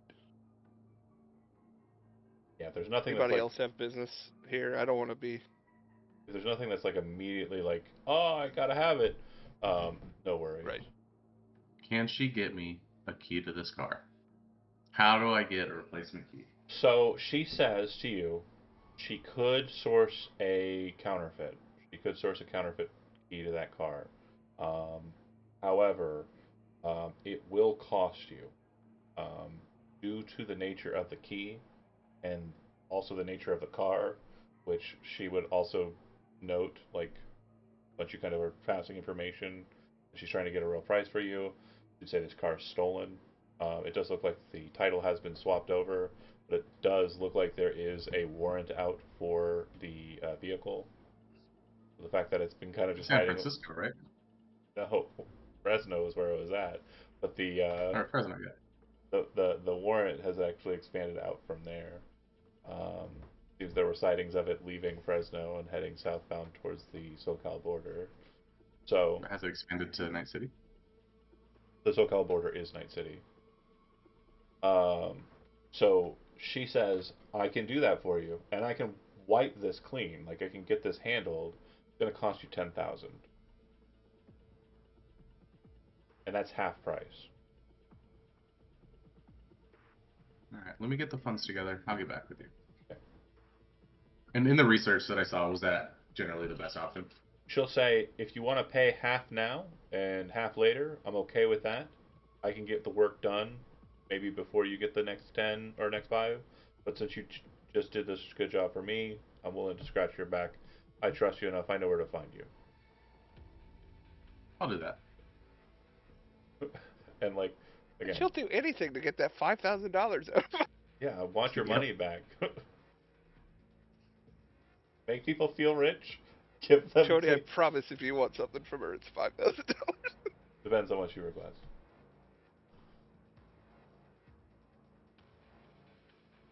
I was gonna use mine to trick out the car. To be totally honest, make it Yeah. more AI, more since I'm kind of the driver now. I need to. Well, when you say you make it more what? AI? To where it would like I to help me with the driving because my driving's not great, so I'm hoping to make it a little more Buy a skill chip. automatic And no, for yeah, the car or for myself. for For your yourself. brain. Yeah. Skill chip will give you 3 'Cause range. I got- For your brain. I just figured that way is like turn it on that way I can do Yeah. other things with my hands. But yeah, I mean I can. Skill chip for Ah, driving is brain chip. 500 there eddies. is like a Okay. Neuralink thing for autos, or is it just bikes? So it's for bikes, the evading thing. There's That's what I'm thinking of. there's Yeah. machine links, sure, that's fine, but the best way to do it would just be by a skill chip. 500 eddies, slap it in your throat, and you're good to go. What's your driving currently? 0. 7. Well, no, the ranks. Just the 0. tech Yeah, is my base okay. is 7. Then absolutely, if it's a 0, get a skill chip. Okay, I will. Put yourself I straight will to get 3 one. for $500. If you go, hold on, if you go here to Flashers and open up his if you double click him, you should be able to see a skill chip drive land vehicles, and if you just hit the cart, it'll buy it and just do the transaction immediately from your sheet. Also, when you put the money into your sheet, adding the 5,000, make sure you use the ledger entry and just say the instance of why you gained that money. I did. I really like it. I'm surprised you didn't ask Rogue about grip, but I'm okay with that and moving past it. It would have You been wanted to disappear. it would have been an interesting conversation, and you would have been like, "Damn, okay, I'm sorry." I'm a little surprised she didn't ask about him. No, she knows exactly where he went. Okay, cool. How do you think he got out of the city? Anyway, after that, where are you going? Well, Aketsu said she'd call me. I guess I'll let the others know what happened in there if anybody had any questions as to why Arthur Haynes had a hole in his head. Because you had some questions. More or less. Who'd have Never thought gonna live putting the a hole torch. in his head would help. Never gonna live the torture allegation down. Nobody knows. So, if you kind of like don't press on or anything on the day, which would be we're currently on Tuesday, if memory serves. No, sorry, Thursday. Wrong keyword. You would all get a call that night, and Akitsu, that would be you as well, from Chino. Hey, it's Chino. Hungry's a bit busy to meet, but we got to talk. And then I'll send you the location to your hollow. And you'd receive a contact listing a address, and it appears that you'll be meeting in the Glen at a very strange location, address-wise, near to Mega Building 3, but not exactly right on it.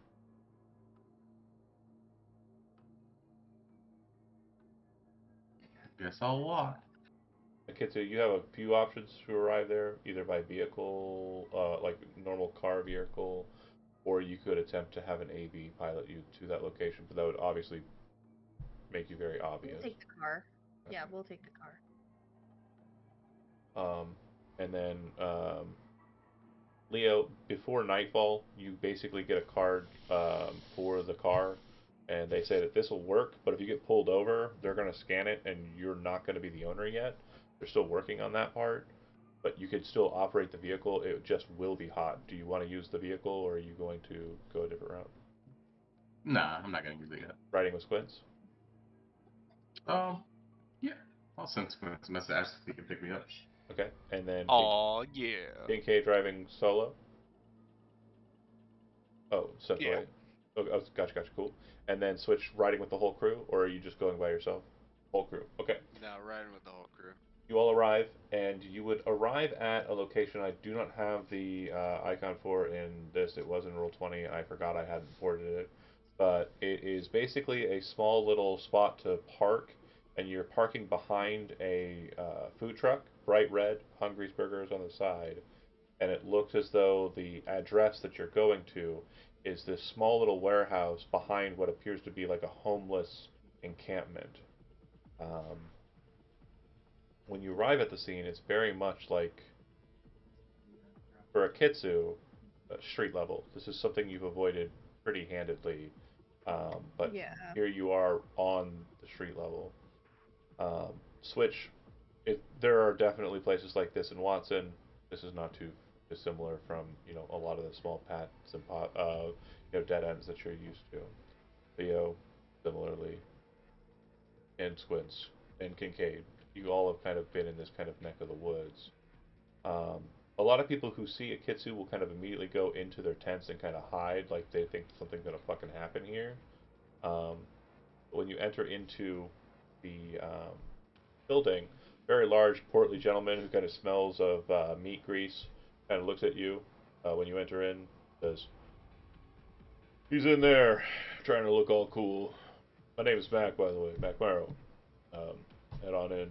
Um, it's too bad Hungry wasn't able to make it, but Chino should be able to handle it. With nobody like is terribly familiar with Mac, but Chino you've met before. He appears to have dressed up, like he's wearing all of his jewelry. His shirt is finely pressed. It looks like he definitely came to try and be like the face of Hungry in this regard. And once everybody kind of comes in, he's like, "Yeah, have a seat." Yeah, I've got this. Kind of is the vibe that you get. Like he keeps on kind of checking himself. And once everybody's Very here, unimpressive. yeah. This is like a street level guy who's not even a fixer. He's just doing a fixer's bidding. So for you, it's like, why am I here? Okay, I know why I'm here, but Exactly. I should have sent someone. he goes, okay. When he says that to like sit down, like thanks, you're doing a great job. Literally thinking this could have been an email. Yeah, Right. yeah. But at the same time, it probably would have been flagged and maybe caught out. But he says, okay, look, here's the sitch. Hungry's trying to stay disconnected from this. Very important that he does. But this gig has got us going some places you folks probably have never been before. Well, I don't know about you, ma'am, but definitely you guys. Um, it seems that there's a contact, very reliable source, direct. Might even be able to kind of pinpoint the location precisely. But they're on the moon. The The moon? moon. Right. On which base? Tycho City. Oh, I vacationed there once when I was a child. Yeah. And then Militech got its hands on it. I'm sure, you know, Hmm. not terribly great. But from what I understand, they're there. And you gotta get them. So, huh, we don't really have a way to get you there.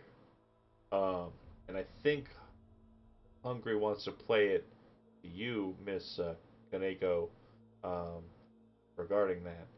Do you have any means of getting passage on a flight, on a shuttle? Fune? The counterintelligence did offer you assistance with this matter. Um, it might be a little forward, but they probably would be able to get us the best means of having an undetected passage to Tycho City. Could Yeah, we I think we're all please gonna need a start our ride. preparations? Oh, you guys can't hear this. Oh, sorry, my bad. I thought we were there. My bad. Sorry. He said, Oh, I, No, yeah, Mifune is okay. the guy. He's my eyes in the sky kind of guy. he says, Got it. I'll get to work on it. I'll see if I can't send over a department to department request incognito. Um, how many people do we have there? I'm sorry. How many people will we need to grant passage? Shino's like, I'm not going. It's your crew. And he kind of looks around. 1, 2, 3, 4, 5, 6, 7, 8. And then you and your two. So 11? 11 people? 11. I think I can get a flight capacity 12 private. It would be Sunday, I think, is the flight time. Can't do any quicker than that. Sunday morning or evening? It would be Sunday morning. Looks like it's 10 a.m. Lift-off time. She'll nod, and then she'll turn to the group. She'll say, I have secured us a flight for Sunday morning at 10 a.m. To the moon. to the moon. So, To Tycho City, direct. a real quick notice. I just want to make sure it's very clear. The moon and going to the moon to poor people is definitely still like a whoa, kind of like a sci-fi thing, like crazy. And she's just like, yeah, I just booked that. Yeah, Right, sure, but to I rich could-" people, it's like no big deal. Yeah. Yeah, we went to Aspen. Went to Aspen. We took a cruise. It's fine. It's a Tycho City on the moon, on the fucking We went- moon. So we went forgive to the my ignorance. Bahamas. How should one pack for the moon? Oh, just pack lightly. We'll have in-flight suits provided to us if there's any mishaps. There shouldn't be any problem. Muted. Weaponry is fine.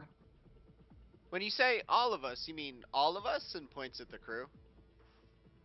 All 12 of us. Fantastic. You see Emily's like Like, looking around like, or at least, oh, I mean, this bitch too rich. yeah, no, Collar's definitely like, this ain't happening. This isn't fucking happening. But Elsie is like, ooh. She is the most happy you've ever seen her, and she keeps on going like over to Pitch like, oh my god, is this fucking happening? And Pitch is like, yeah, guess so. Are weapons fine? I also wanted to ask that if we The need private to get, like, flight, so yeah, you can take your own gear.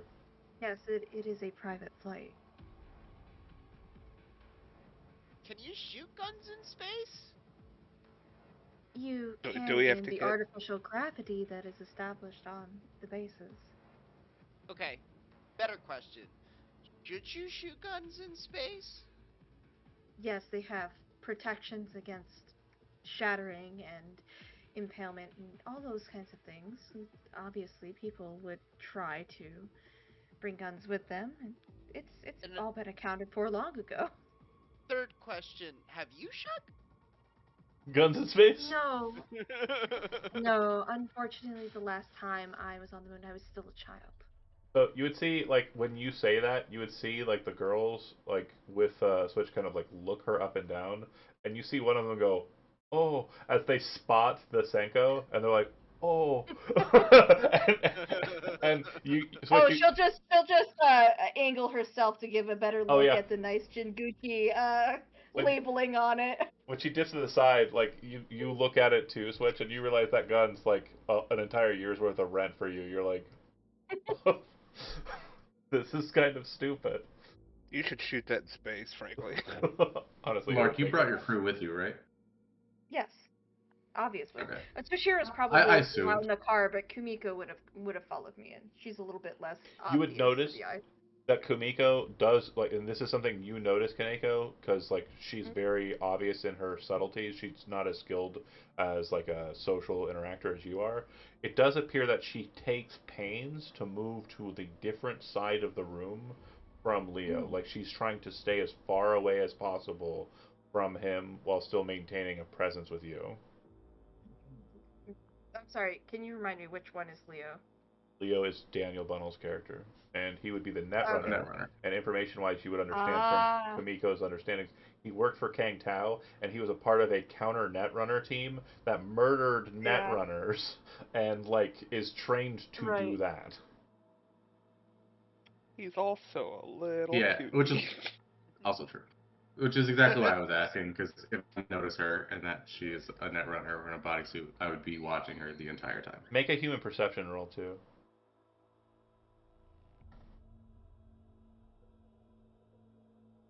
Poor Kumiko. She's just a precious little lady. You literally threw a lamb in with a lion. Leo, you would notice that she knows. There's no way she doesn't know just by her mannerisms. She is aware of your reputation.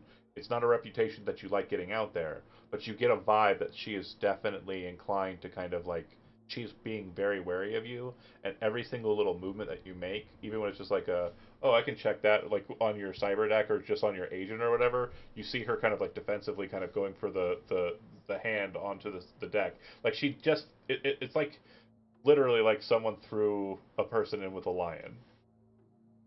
Gotcha. Perfect. The first time the reputation has been shown. Akitsu's going to attempt to just ignore that and let Kumiko deal with her inner demons associated with this man. Toshiro shows no emotion, by the way. Bakatomo Yeah. all the way. White face. Just locked in, ready to beat the shit out of anybody. But he would show no emotion doing it one way or the other. Wait, are you excited about space? Chino would You say, seem like you'd be excited about space. He's contemplating on things right now. Currently, he wants to figure out a way to make a pole that goes up into a flag because he thinks that if he sticks it in the ground there, he owns that place now because he saw it in old videos. that's funny. um, Does he say this out loud? He was going to, but then people were kind of going, and I was like, I don't want to hold up the story, so I was like, I'm just going to do it later. I'm going to We don't figure it have out. to That's what react he's to thinking. space. Smuggle a flag in with you. I'm so going to smuggle a flag.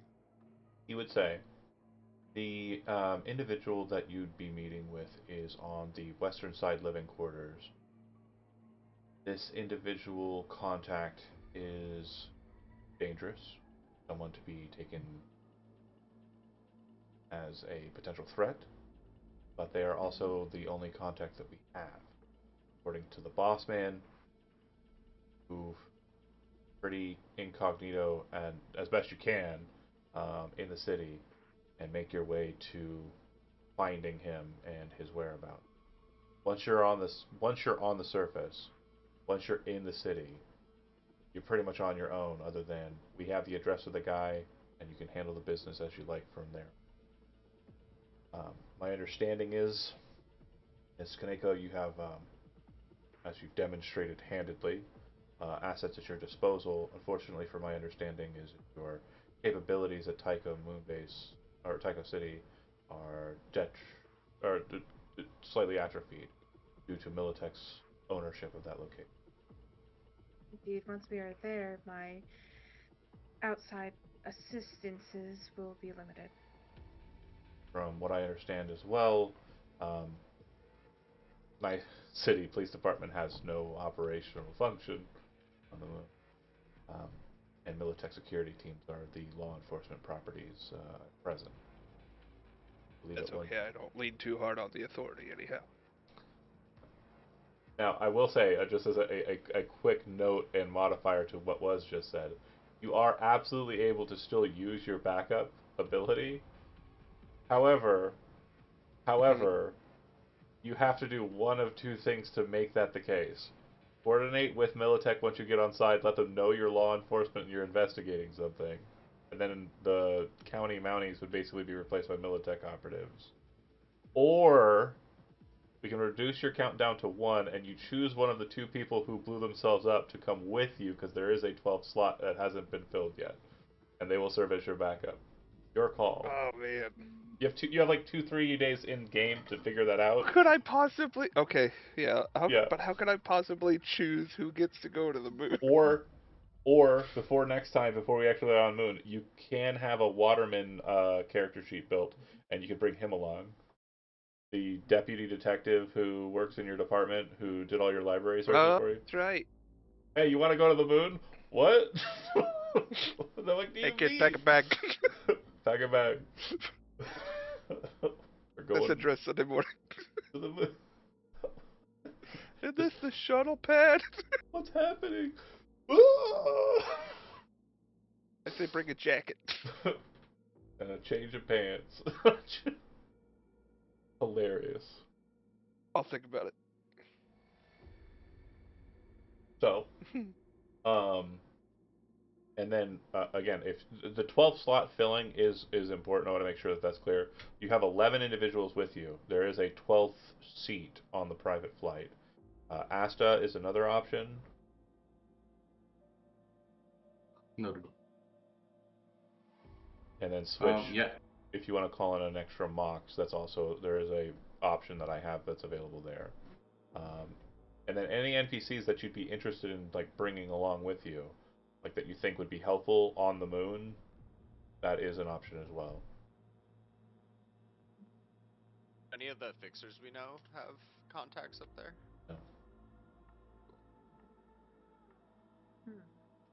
Hard enough getting anybody in. Where were we? Fresno? Yeah. Good 2-hour drive. Although I will say Fresno is probably worse than the moon. I mean, all in all, Expensive. as far as barren wastelands go. We should bring the old lady from the brothel. If she hasn't blown up. I was thinking Against her maybe will. more in line with bringing assets from Danger Gal. Possibility as well. As far as like an additional team member is what it would actually play out as. It would be a what was it? Sorry, my Adobe crashed about 30 minutes ago, and I didn't think I would need it, but here we are. Give me 1 second here. Trying to Photoshop stuff in real time. Sorry, not Photoshop. Adobe Acrobat. My brain dumb. I forgot name program. No, you said Adobe. Okay. Cool. I jumped to conclusions. Well, I have that too. Teamwork. Adobe conclusions? Is that a thing? I don't know. It sounds expensive. You keep Yeah, rolling me through. Dark skies, abilities, teamwork. I don't understand. So if you do get another operative of your for this instance, From Danger Gal, yeah. it could only be one of 2 options: either a bodyguard or a covert operative. Those are the only 2 options that it will allow as the. I think extra covert operative would be like the way to go. If you go covert operative, it will not be a Danger Gal asset. It will be a counterintelligence asset. And then the bodyguard will be a Danger Gal asset, and I will basically modify her slightly so that she fits in line with a Danger Gal, like standard kind of like investigator slash, operator. Okay, then yeah, we'll just go with a Danger Gal asset. I don't want to lean too heavily on other departments. Right.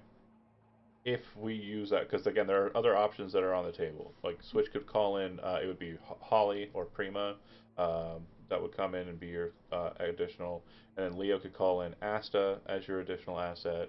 I don't think Squints has anybody that he could call and like have be a person, but if he wants to, he could contact the Valentinos and see if somebody is available. That would be a little bit more of like a stretch. And then Kincaid has the backup, but could also reach out to Delphi, could also reach out to Bart. It would be weird.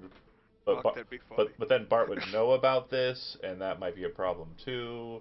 And also, I could kill Bart on the moon.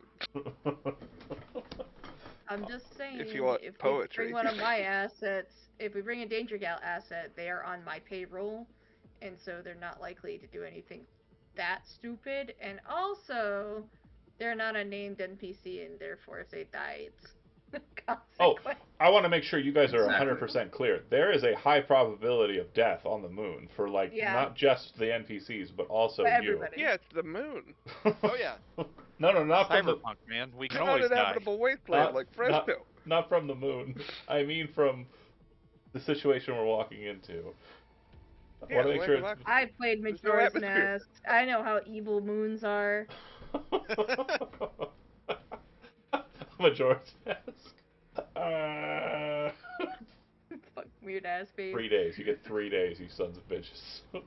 Then the You Earth have 3 crashes. days. But you're on the moon, so then the Earth would crash into. I don't know. Yeah, but the giants will catch it. Yeah, the Giants will catch it. Yeah. It'll be fine. Then you just have to Yeah. fight G on with his mask. Okay, we've gone too far in a couple of places. That's a great question to answer. That's definitely something we need to focus on. And then I'll information. take the cops out of the running for the 12th slot because that's just an extra gun. It sounds like what you guys might bring is an actual specialist.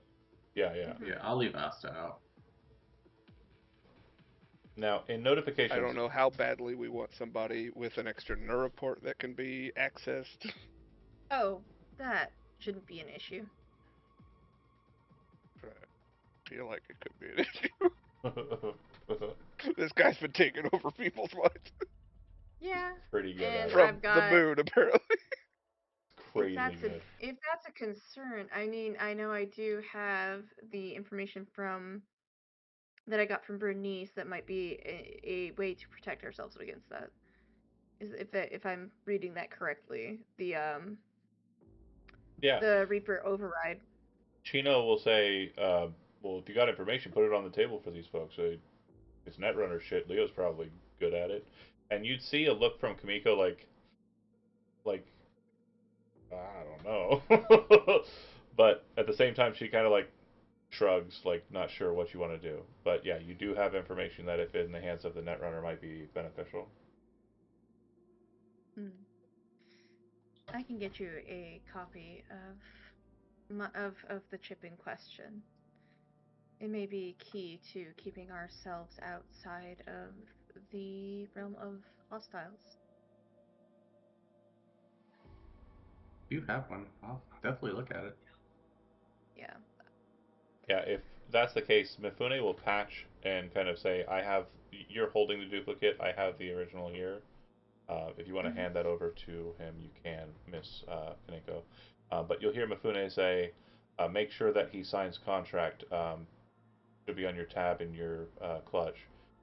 Just let him make sure that he, in looking at this content, it is corporate information that must be disposed of, and any utilization of the information outside of corporate interests will be fineable. She'll just nod and she'll reach into her purse and take out a little data pad and say, I am sure you can understand there are terms and conditions with handing over sensitive information. As such, if you would like to read through this, if you agree to it, I would be more than happy to extend you the information that I have, which may provide extra protection for this job. It's literally typical TOS. And you look at it and you're realizing that it's sensitive information. I'm going to be using it for this mission and this mission only. I'm not going to be able to like profit off of this. Alright, yeah. I'll take it apprehensively and then sign it. Okay. So the information inside of the chip, when you kind of register it, tells you exactly how the doll chip / Reaper override works and what the process that the Carpe Noctem operations do to a person once they're installed on an individual. It is not something that you could replicate easily.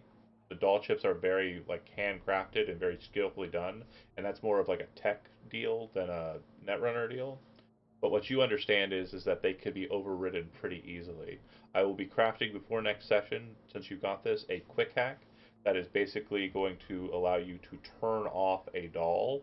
It is like System Reset. However, as you saw with System Reset, it doesn't stop them. They keep going. They don't give a fuck. This will work on a doll. And Okay. the DB will be lower. And we have both yourself and Kumiko who would be able to wield such.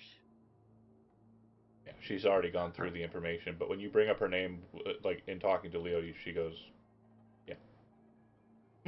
Like just very, yeah. Yep. I'd rather not be paired with the psychopath, but like in her head, you can see the look in her head, like you can see the wheel spinning. Like, sure, cool. Just This smile allows and sit back down. this may allow us to also split the team in certain circumstances and without reducing our protections. You'd get a hollow connect on your side, Leo. It appears to be an individual named Mifune, and their like icon appears to be a variant of the Arasaka logo. Said it's a call. It's a call, yeah. I'll answer it. Hello, I work for Mrs. Kaneko. I see that you've signed the contract information. I am never the netrunner on site. I will be operating in the background, and I can definitely assist you. I understand that you have Kang Tao counter netrunner operations and other information gathering techniques at your disposal. I'm here to assist in any way that I can, and the assets of the corporation are at your disposal as best as I can afford them. Please save my contact information. I've saved yours. And if you need anything from my end of the deal, I can hardjack into a lot of things that you probably won't be able to on the moon. I just need you to have a remote switcher, which Kamiko will hand to you now. And you see Kamiko handing you this. It basically just looks like a very slim and simple um, cyber deck that like would be installed in the neck. And he says, if you install that at your pleasure, it can be done so pretty easily. If you have a Cyberport Neuralink, um, I can run through you if you're able to jack into locations that are on site.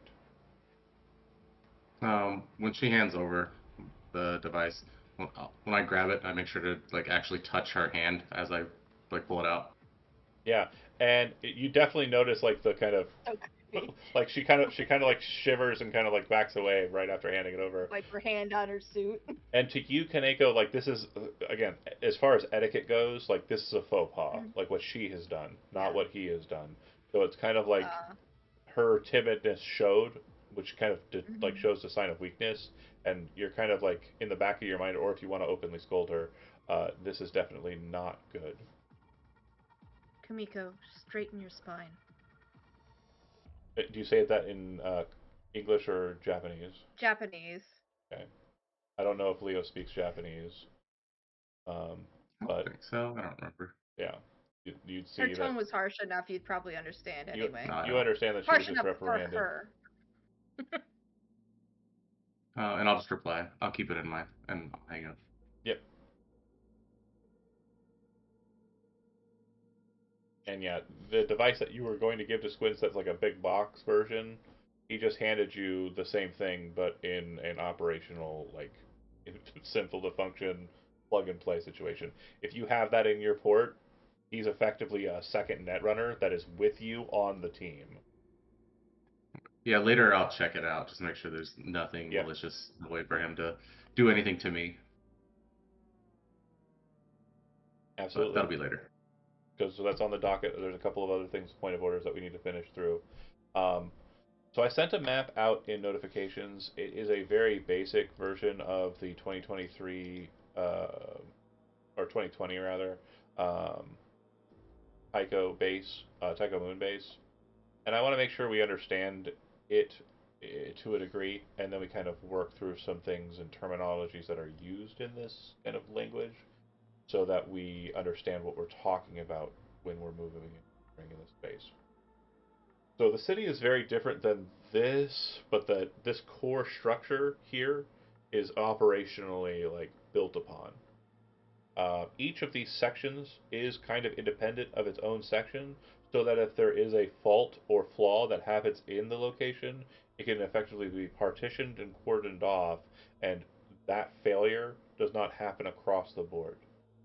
The moon is not terramorphed or anything. That is not a science that is in any way a part of Cyberpunk, terramorphing. Um, and instead, this is basically built inside of a crater. Tycho is a huge crater on the moon, on its kind of southern plains, with a couple of means of landing and leaving this location. The main operational goal of this location is as a connection port to Earth. You'll see that there are landing pads on site. If you've played the video game or familiar with the video game, and you've looked out to NCX or been on there due to DLCs, um, these are where the shuttles will come and land. Vertical landing crafts that will land on those landing pads on the northeastern side. Um, the other method of getting off planet or off rock is the mass drivers. Mass drivers are basically like a slingshot that shoot shuttles, or will shoot like pods either to Earth planet side or to like set locations that are like colonies. One of the main kind of space station colonies that some people might be aware of is known as Crystal Palace, which is a massive casino and hotel that exists in Earth orbit, and it is where the very richest of people will go. Um, In it, fact, if we do a good job, maybe I'll just vacation there on my way back to Earth and see. right, 100%, 100%. Arasaka definitely has more presence at the palace than on Taiko, so that would be easier method of like easier to get there than the other way. Um, but yeah, does anybody have any questions about the map? Again, the map will be different next time, but the things that are present here, these markers, these notations, will effectively be granted. The population is at least triple what is listed on this thing, and also it is a multi-level underground facility, so it does have structures that are not shown on this map because this is topside that I will be further endeavoring to kind of make sure you're aware of. Again, why the map is so hard to do. It's not just the one thing. But any questions about the map or about what you're doing here? I think it'll make more sense once we're actually actively in it. Sure. And from what you understand too, the address of this location or this individual, see how the number 3 is marked residences or living quarters? On the western side of the circumstance here, there's one that kind of partitions out a little further than the others. That is the one, that is the block that he will be in and the exact address you have. So you know exactly where this contact will be.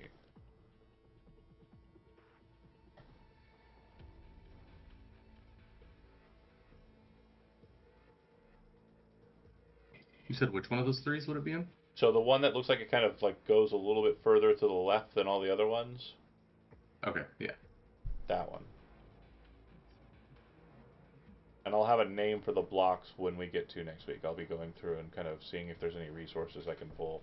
I know for a fact that Tycho has a couple of locations that are seen as tourist spots, like Buzz Aldrin's legendary footprint, the DSS Pathfinder Memorial. There is an ice mine. There are hydroponic gardens and vineyards on the moon. Like, you don't have a lot of places that grow plants and vineyards on the planet, but for some reason they're able to make it happen on the moon. Um, there's obviously the spaceports in question that you've already kind of seen, the mass drivers, the Museum of Space Colonization, spas and pools, restaurants. I think there's a casino in Tycho as well. Um, Lots of shit to do. To Gino in particular, how are we certain that's where he's at? The source of the information, unfortunately, I have to kind of keep um, this. The contact is who we're going to meet. They being on the moon is possibly consequential to the location of who we're looking for, but I don't know for sure. I just know that the guy you need to go and meet, that the boss is paying you to meet, is up there.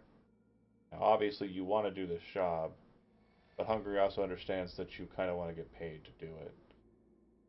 The bill on a lot of this is being fronted by Miss Kaneko because of her interest in resolving this matter. Obviously, you're not included in the payout, ma'am. Um, sorry, but from what I understand, Hungary is willing to pay each of you 10,000 eddies each just to handle this business and going up and talking to this contact on the moon and following the thread. I'll be honest, like Kitsu probably looks genuinely confused whenever somebody says that they're not paying her. She's like, I never asked for that. Yeah, you're not straight side. Money is like that's the liquid that makes everything go, right? Yeah. Gino, should we go there expecting a fight? Yeah, that's what the boss said. It's probably going to be a circumstance where you're going to be getting into some heat in that residential block. Um, but I think you're capable of handling it. Especially, you got Squints, who's probably going to figure it out pretty well. He can kind of handle business up there, and they run on the same nets we do down here, Leo. So I think you got it. I mean, when it comes to handling whatever defenses they got in that way. I mean, it is G, but Miss Kaneko just handed you something. I assume that's like the golden bullet or whatever, and that's cool. And then you're gonna have some mocks up there, so you'll at least be doing the shit in style.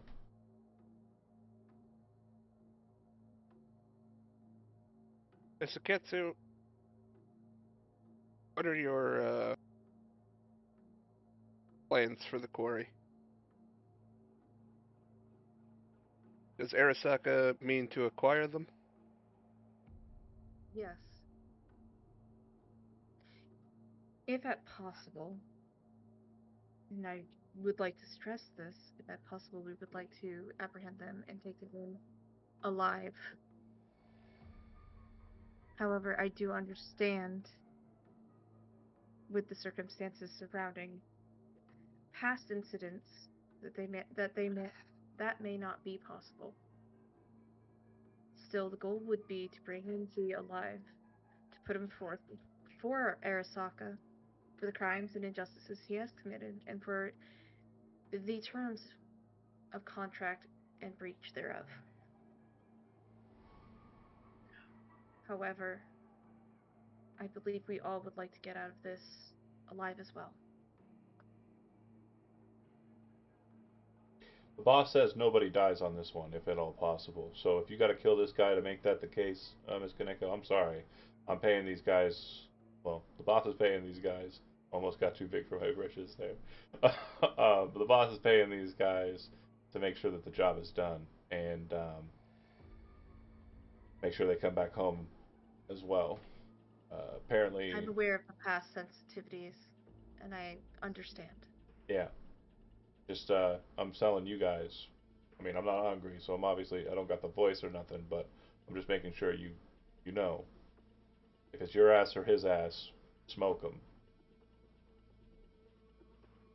Quick glance at Leo. I'm We'll excited do what to we go. have to. Like, there's something about that that causes Kamiko to kind of look over at you and kind of go and like smile like just very strangely, like almost like she just If we realized you're on the same team. if we do manage to bring this man in alive, I will personally make sure everybody receives an extra reward. However, I do not want you to put your lives on the line, so I will not tell you the nature of that reward. Burn that bridge when we come to it. So, Sunday morning? Sounds like it, you guys. Chino smiles.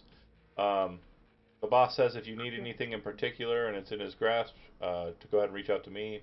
I'll see if I can't get it to you as quick as I can. Um, but not looking at too much as far as resources are going. A lot of Hungary's money's going into that Astral Sea rebuild, so he doesn't really have a lot of capital floating around right now. What is Astral Sea?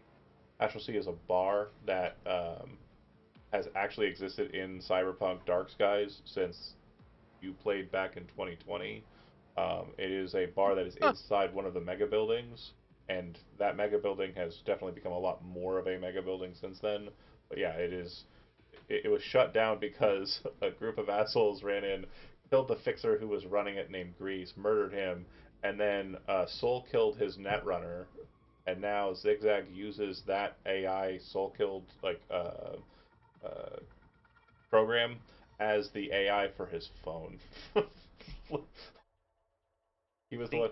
He was the one who ran the job. He was like, "Yeah, I'm gonna put you through hell and use you as my servitor for eternity."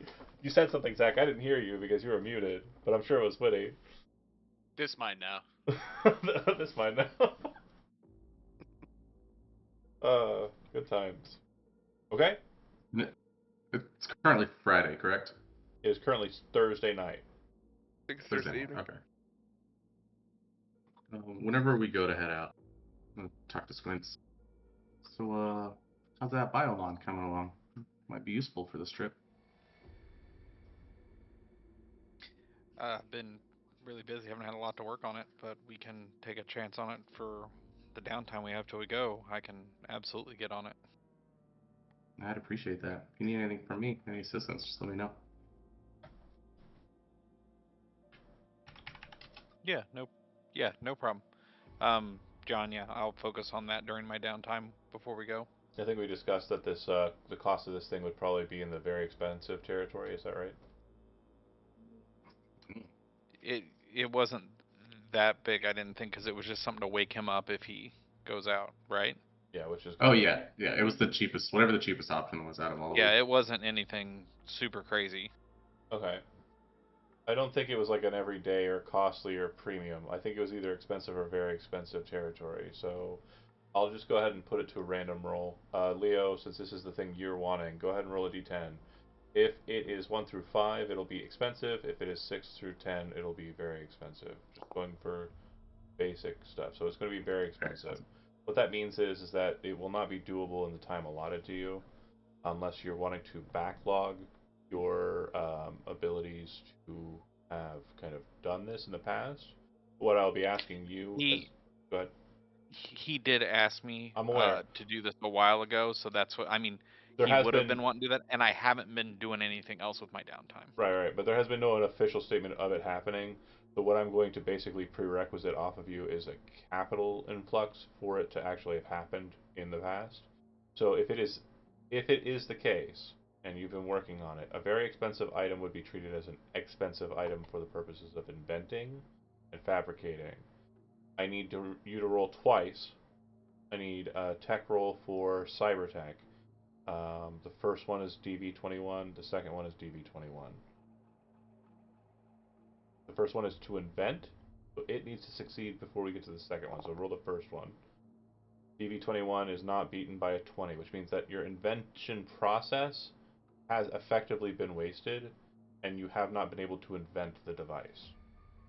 Okay, so what I said is true. Still working on it. Haven't had a lot of time to do it. I mean, We just haven't got to make it work. I'm gonna double check myself here just to be certain that I didn't say something somewhere else.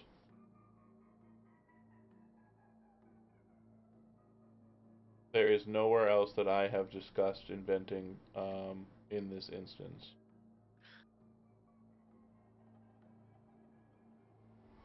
So I'm going to stick with what I've just said now. If it is proven wrong before next session that I said something else at another time, I will go with past me, or I will go with lower me. Whichever the lower requisite is, that's the one we're going with. So like if I said it was luxury last time or something, we're going with expensive, okay? Or very expensive. Okay. So at this time, you're not able to kind of invent that, and like at the end of that, this is up until now. So if you wish to kind of like start at this point on that process, you could go ahead and Yeah, give me I want that to be my downtime. So yeah, that's go ahead gonna and be give my me a down. DV21, and I'll say I'll be charitable here too as well. I'm going to give you 3 days in addition to whatever you're kind of rolling here. So remember, DV21 to invent it, and spend luck at your pleasure beforehand. Have no luck. Okay. Leo, you can spend 1 luck if you want to help. No, I'm down to one. I'm gonna save it. Okay. It's nice to have. It's not a necessity. All right. So Didn't get it. unfortunate. Yeah, you're basically wasting the weekend, kind of like. And when you get to Leo, it's going to be like a situation where you're like, the problem is the biomon readouts, right? And it's like the connection point, and it's not happening. It's just not happening. It's not doing what you want it to. The shock is either going to be too lethal, and you're going to be killing yourself, or it's not going to be enough to wake you up. Like these are the tests that I'm pulling here. It's like the problem with overfeeding and like saying cool techie words. If you want to give that a shot, you can. Yeah, it's fine. You did great, John. Fine, Thank yeah. you. You want us to improv some Star Trek dialogue? Could you? You do it in the form of Jonathan Frakes. Hold on, I gotta turn my chair around. Careful, it's dangerous. Step over the top of it. He's a trained professional. He's done this for years. Okay. Also, Leo, you're obviously not doing that in the process. There was one thing that I want to make sure that's very clear too. We have a 12 seat. I want to make sure we are all agreeing on who that 12 seat will be held by. And also, if there's any other preparatory stuff that you folks want to do, absolutely willing to kind of hear suggestions. If there's any kind of like um, goals that you have before you get in the shuttle and take off. I want to let Asta know that I'm going to be gone for a few days and just take her out for a nice dinner in the nice car. So you're not taking her. No, I'm not going to take her. Okay. Um. Okay. You have a great date. And reflexively, like it is a very good moment for you to kind of catch in. And catch up with, like something that kind of brings meaning to your life.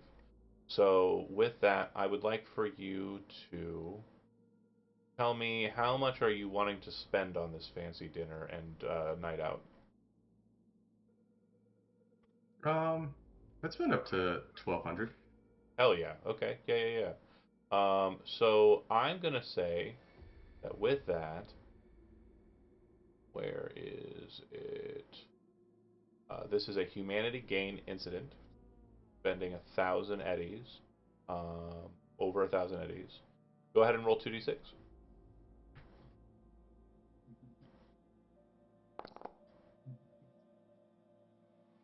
You'll regain that much humanity.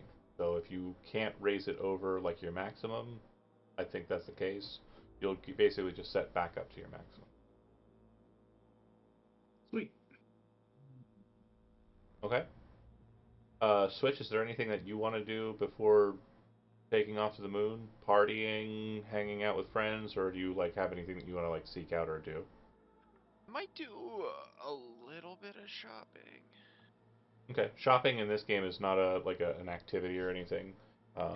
It's kind of just But like, honestly, it'll just be like partying with the mocks at the nightclub one more night before okay. going to the moon, just in And case we don't make it. Your I don't your trust. chooms are willing to spend about They 200 said eddies. it's a plane. They said it's a plane to the moon. I don't trust that. It should be a rocket. It's a shuttle. But it's 200 eddies. So I like to have that Yeah, I switches gotcha. conversation with other people. all your tombs are spending They about said 200 plane. on like partying. How much are you wanting to chip in for partying? Me? Uh, they all put in 200. two. Yeah, they're paying for their own drinks if they have to, and food and whatnot for a night or I'll two. put in 5. Okay, 500. So in total, the communal spending is over 1,000. Go ahead and roll 2d6.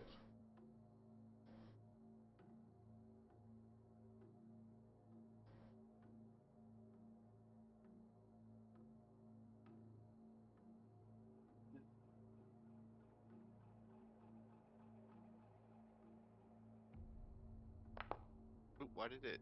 You Oh, I had will +2. I didn't mean to click that. Yeah, nope. You'll regain 11 humanity. And again, it can't go over your maximum. Cool. But just set your humanity up 11 more. That is a humanity gain incident. Once per week you can party, and as long as the communal spending is over 1,000 eddies, um, it gains. Like for mine, I was at 24 out of 26. You're at 26 So and I just 26. Okay, I just want to make sure. It's the only thing to get that higher is actually removing cyberware, correct? To get Right. it back to whatever your empathy is. There is the cell process or X cell processor, I believe it's called. I'm still working on cyberware. I kind of got sidelined by perks, by the way. Which again, if you haven't received a DM about your ranged combat perks yet, those are incoming. A lot has changed in ranged combat town, so be prepared to gain a strong influx of IP or slightly modified perks. I think most of them are better, but anyways, less about that, more about what Kincaid and Akitsu are doing during the kind of downtime here, planning time or maneuvering time. Is there anything that start with you, Kincaid, since you're not the guest? Is there anything that you want to do before you take off to the moon? Muted. I might handle it sort of off camera between sessions. Okay. Do a little bit of just small shopping, Yeah, that's fine. ammo bump up, things like that. Is there anybody you want to Um, like meet up with, party with? I think I would at least send a message to Captain Mitchell. Uh, Gonna be out of town for a few days. Sorry, gotta kill God.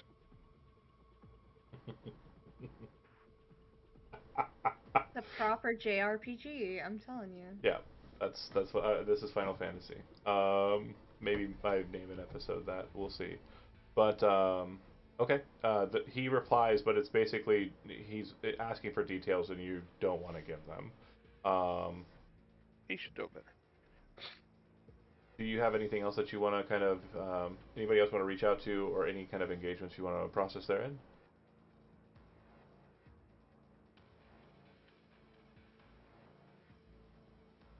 I'll reach out to Murphy. Okay. And also not giving her a lot of details, just explaining that you're going to be out of town and to keep an eye out. Yeah. Okay. And a heads up to Jarvis.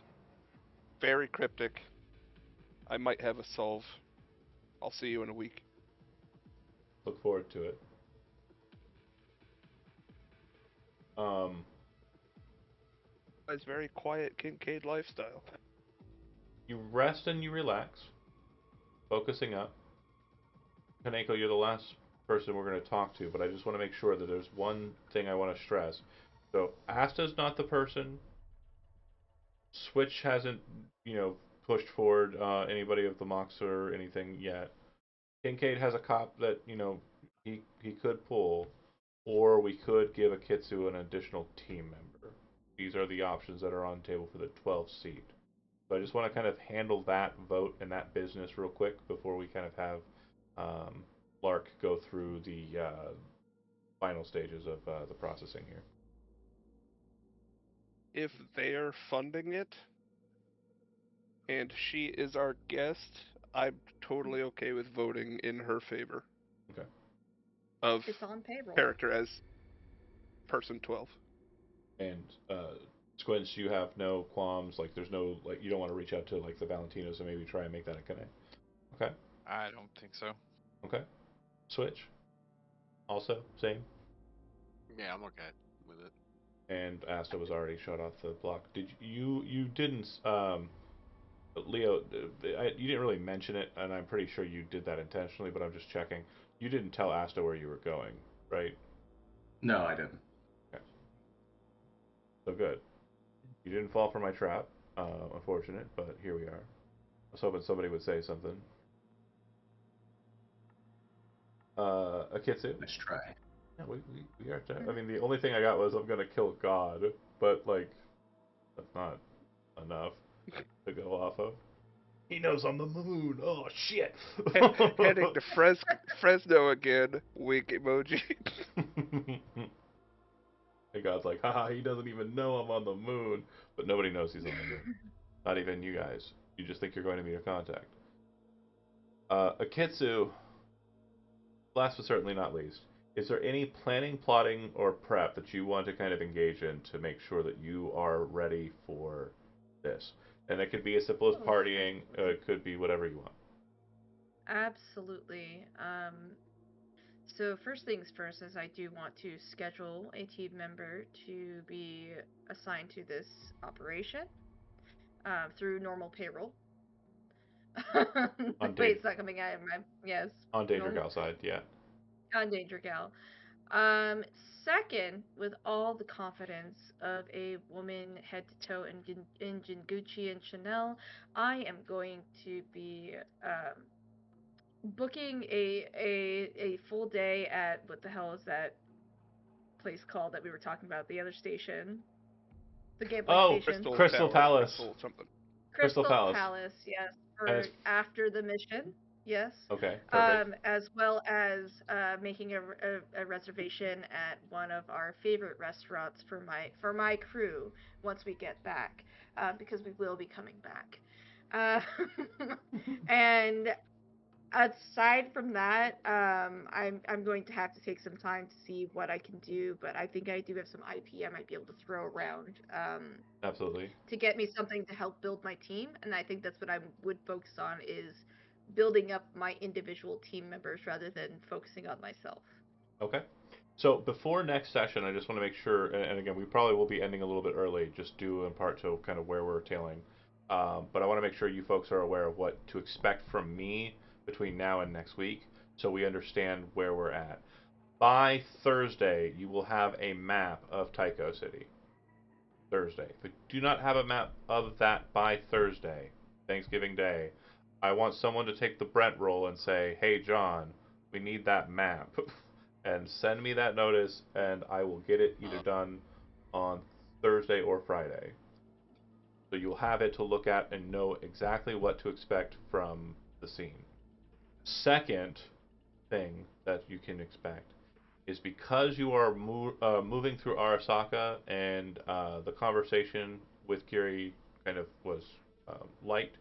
Um, you have counterintelligence offers to kind of assist, which will fall in line similarly to what you had available to you with Kang Tao.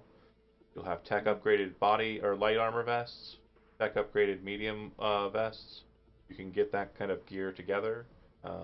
And For the mission, operationally, any weapon that is of a very expensive or lower on my weapons chart that has the Arasaka name or brand on it is a valid option for you to borrow for the mission.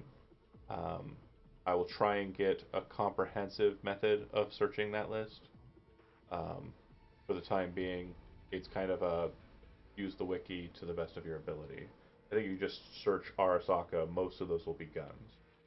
Um, and last bit of expectation to kind of note for you as the crew. Um, when you are inside of the moon base, there is no functional difference between Earth and the moon. If you are out on the moon's surface, things do change. Your movement will be affected. You will not be able to move laterally in the same fashion, but your height for jumping will be augmented. It's moon jumping, obviously. So that is what you should expect as far as conditions. Obviously, the void of space and also the void of the moon is not a breathable atmosphere, as mentioned by Akitsu. The problem of a bulkhead being blown out because a gun is shot through it, highly unlikely. Not going to happen unless somebody is like throwing around like tech weaponry and like with armor piercing ammunition and wild Lasers and shit. lasers and shit. Yeah, that's not gonna happen. You should be good.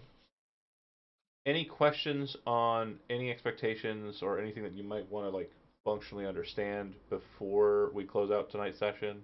Like anything at all? Like anything that you are worried about, concerned about, want to know about, something that I can answer question wise. I think I'm good. You're Yeah. muted, Zach. No, no. Whatever happened Very to good. fireflies? The what? They're all in the Fireflies? south. They're all Oh, in the south. Okay. yeah, oh.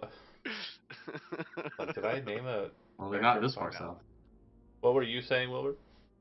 How likely would you expect us to be on the surface of the moon? It's not an. On like a scale of 1 to 10. I'd say somewhere around a 4 or 5. We're gonna try to keep it indoors. Again, once you're Oh, on it the could be funny. once you're on the scene, the planning is basically going to go similarly how we've done our heists in the past, and you're basically going to have free functionality to kind of do what you want, right? So if the goal is throw on spacesuits, sneak around the back, and then jump in through like a bulkhead or something, that's up to you. If you want to play it that way, that's absolutely going to be potentially something that's on the table. Um, so yeah. Well, now I don't want to because it wasn't my idea. It is Well, I heard that there's a lot of cover and concealment out on the moon, so no one would ever see you walking across it. Yeah, That's good. absolutely. All that moon It's debris. also famously very easy to move in low gravity very quickly. Yeah, Mhm. yeah. Super mobile, super mobile. But there also is an opportunity for you to drive from point A to point B in a rover. So, like, again, that's why I say it's as a 4, maybe a 5 at most. Most of the So just as likely as it is unlikely. right, most of the passageways they have it. They have a equivalent to NCART, basically like a monorail system on the moon. Shuttle system. That takes you from most places that you want to go. And then there are private lines that can be utilized for people who are willing to pay for it. So again, there are options that could mean you're on the moon, but there are ways to avoid that for sure. Any other questions? That's a good one though. Nothing? No thoughts? I don't think so. Okay, regain all of your luck, and at the beginning of after the stream ends, I will be awarding some IP for folks for the session. Good first start. Obviously, the IP is going to be tilted towards the players here because they did resolve kind of a quest in a sense. But next session, we'll be taking off from NCX and heading on to Tycho City on the beautiful, shiny fucking moon. We'll check it out. I'll see if I do a good job at it. I'm kind of excited, but at the same time, like I think it's gonna be amazing, John. the amount of It's gonna be danger that I great. presume is on site. Oh, am I Chino now? The amount of danger that's on site, like I'm probably overhyping it in my own head, and I'm not going to mention anything about it because it's pointless and it doesn't work. All right, folks, have a good night, and thanks for watching those that did. We'll see you next week.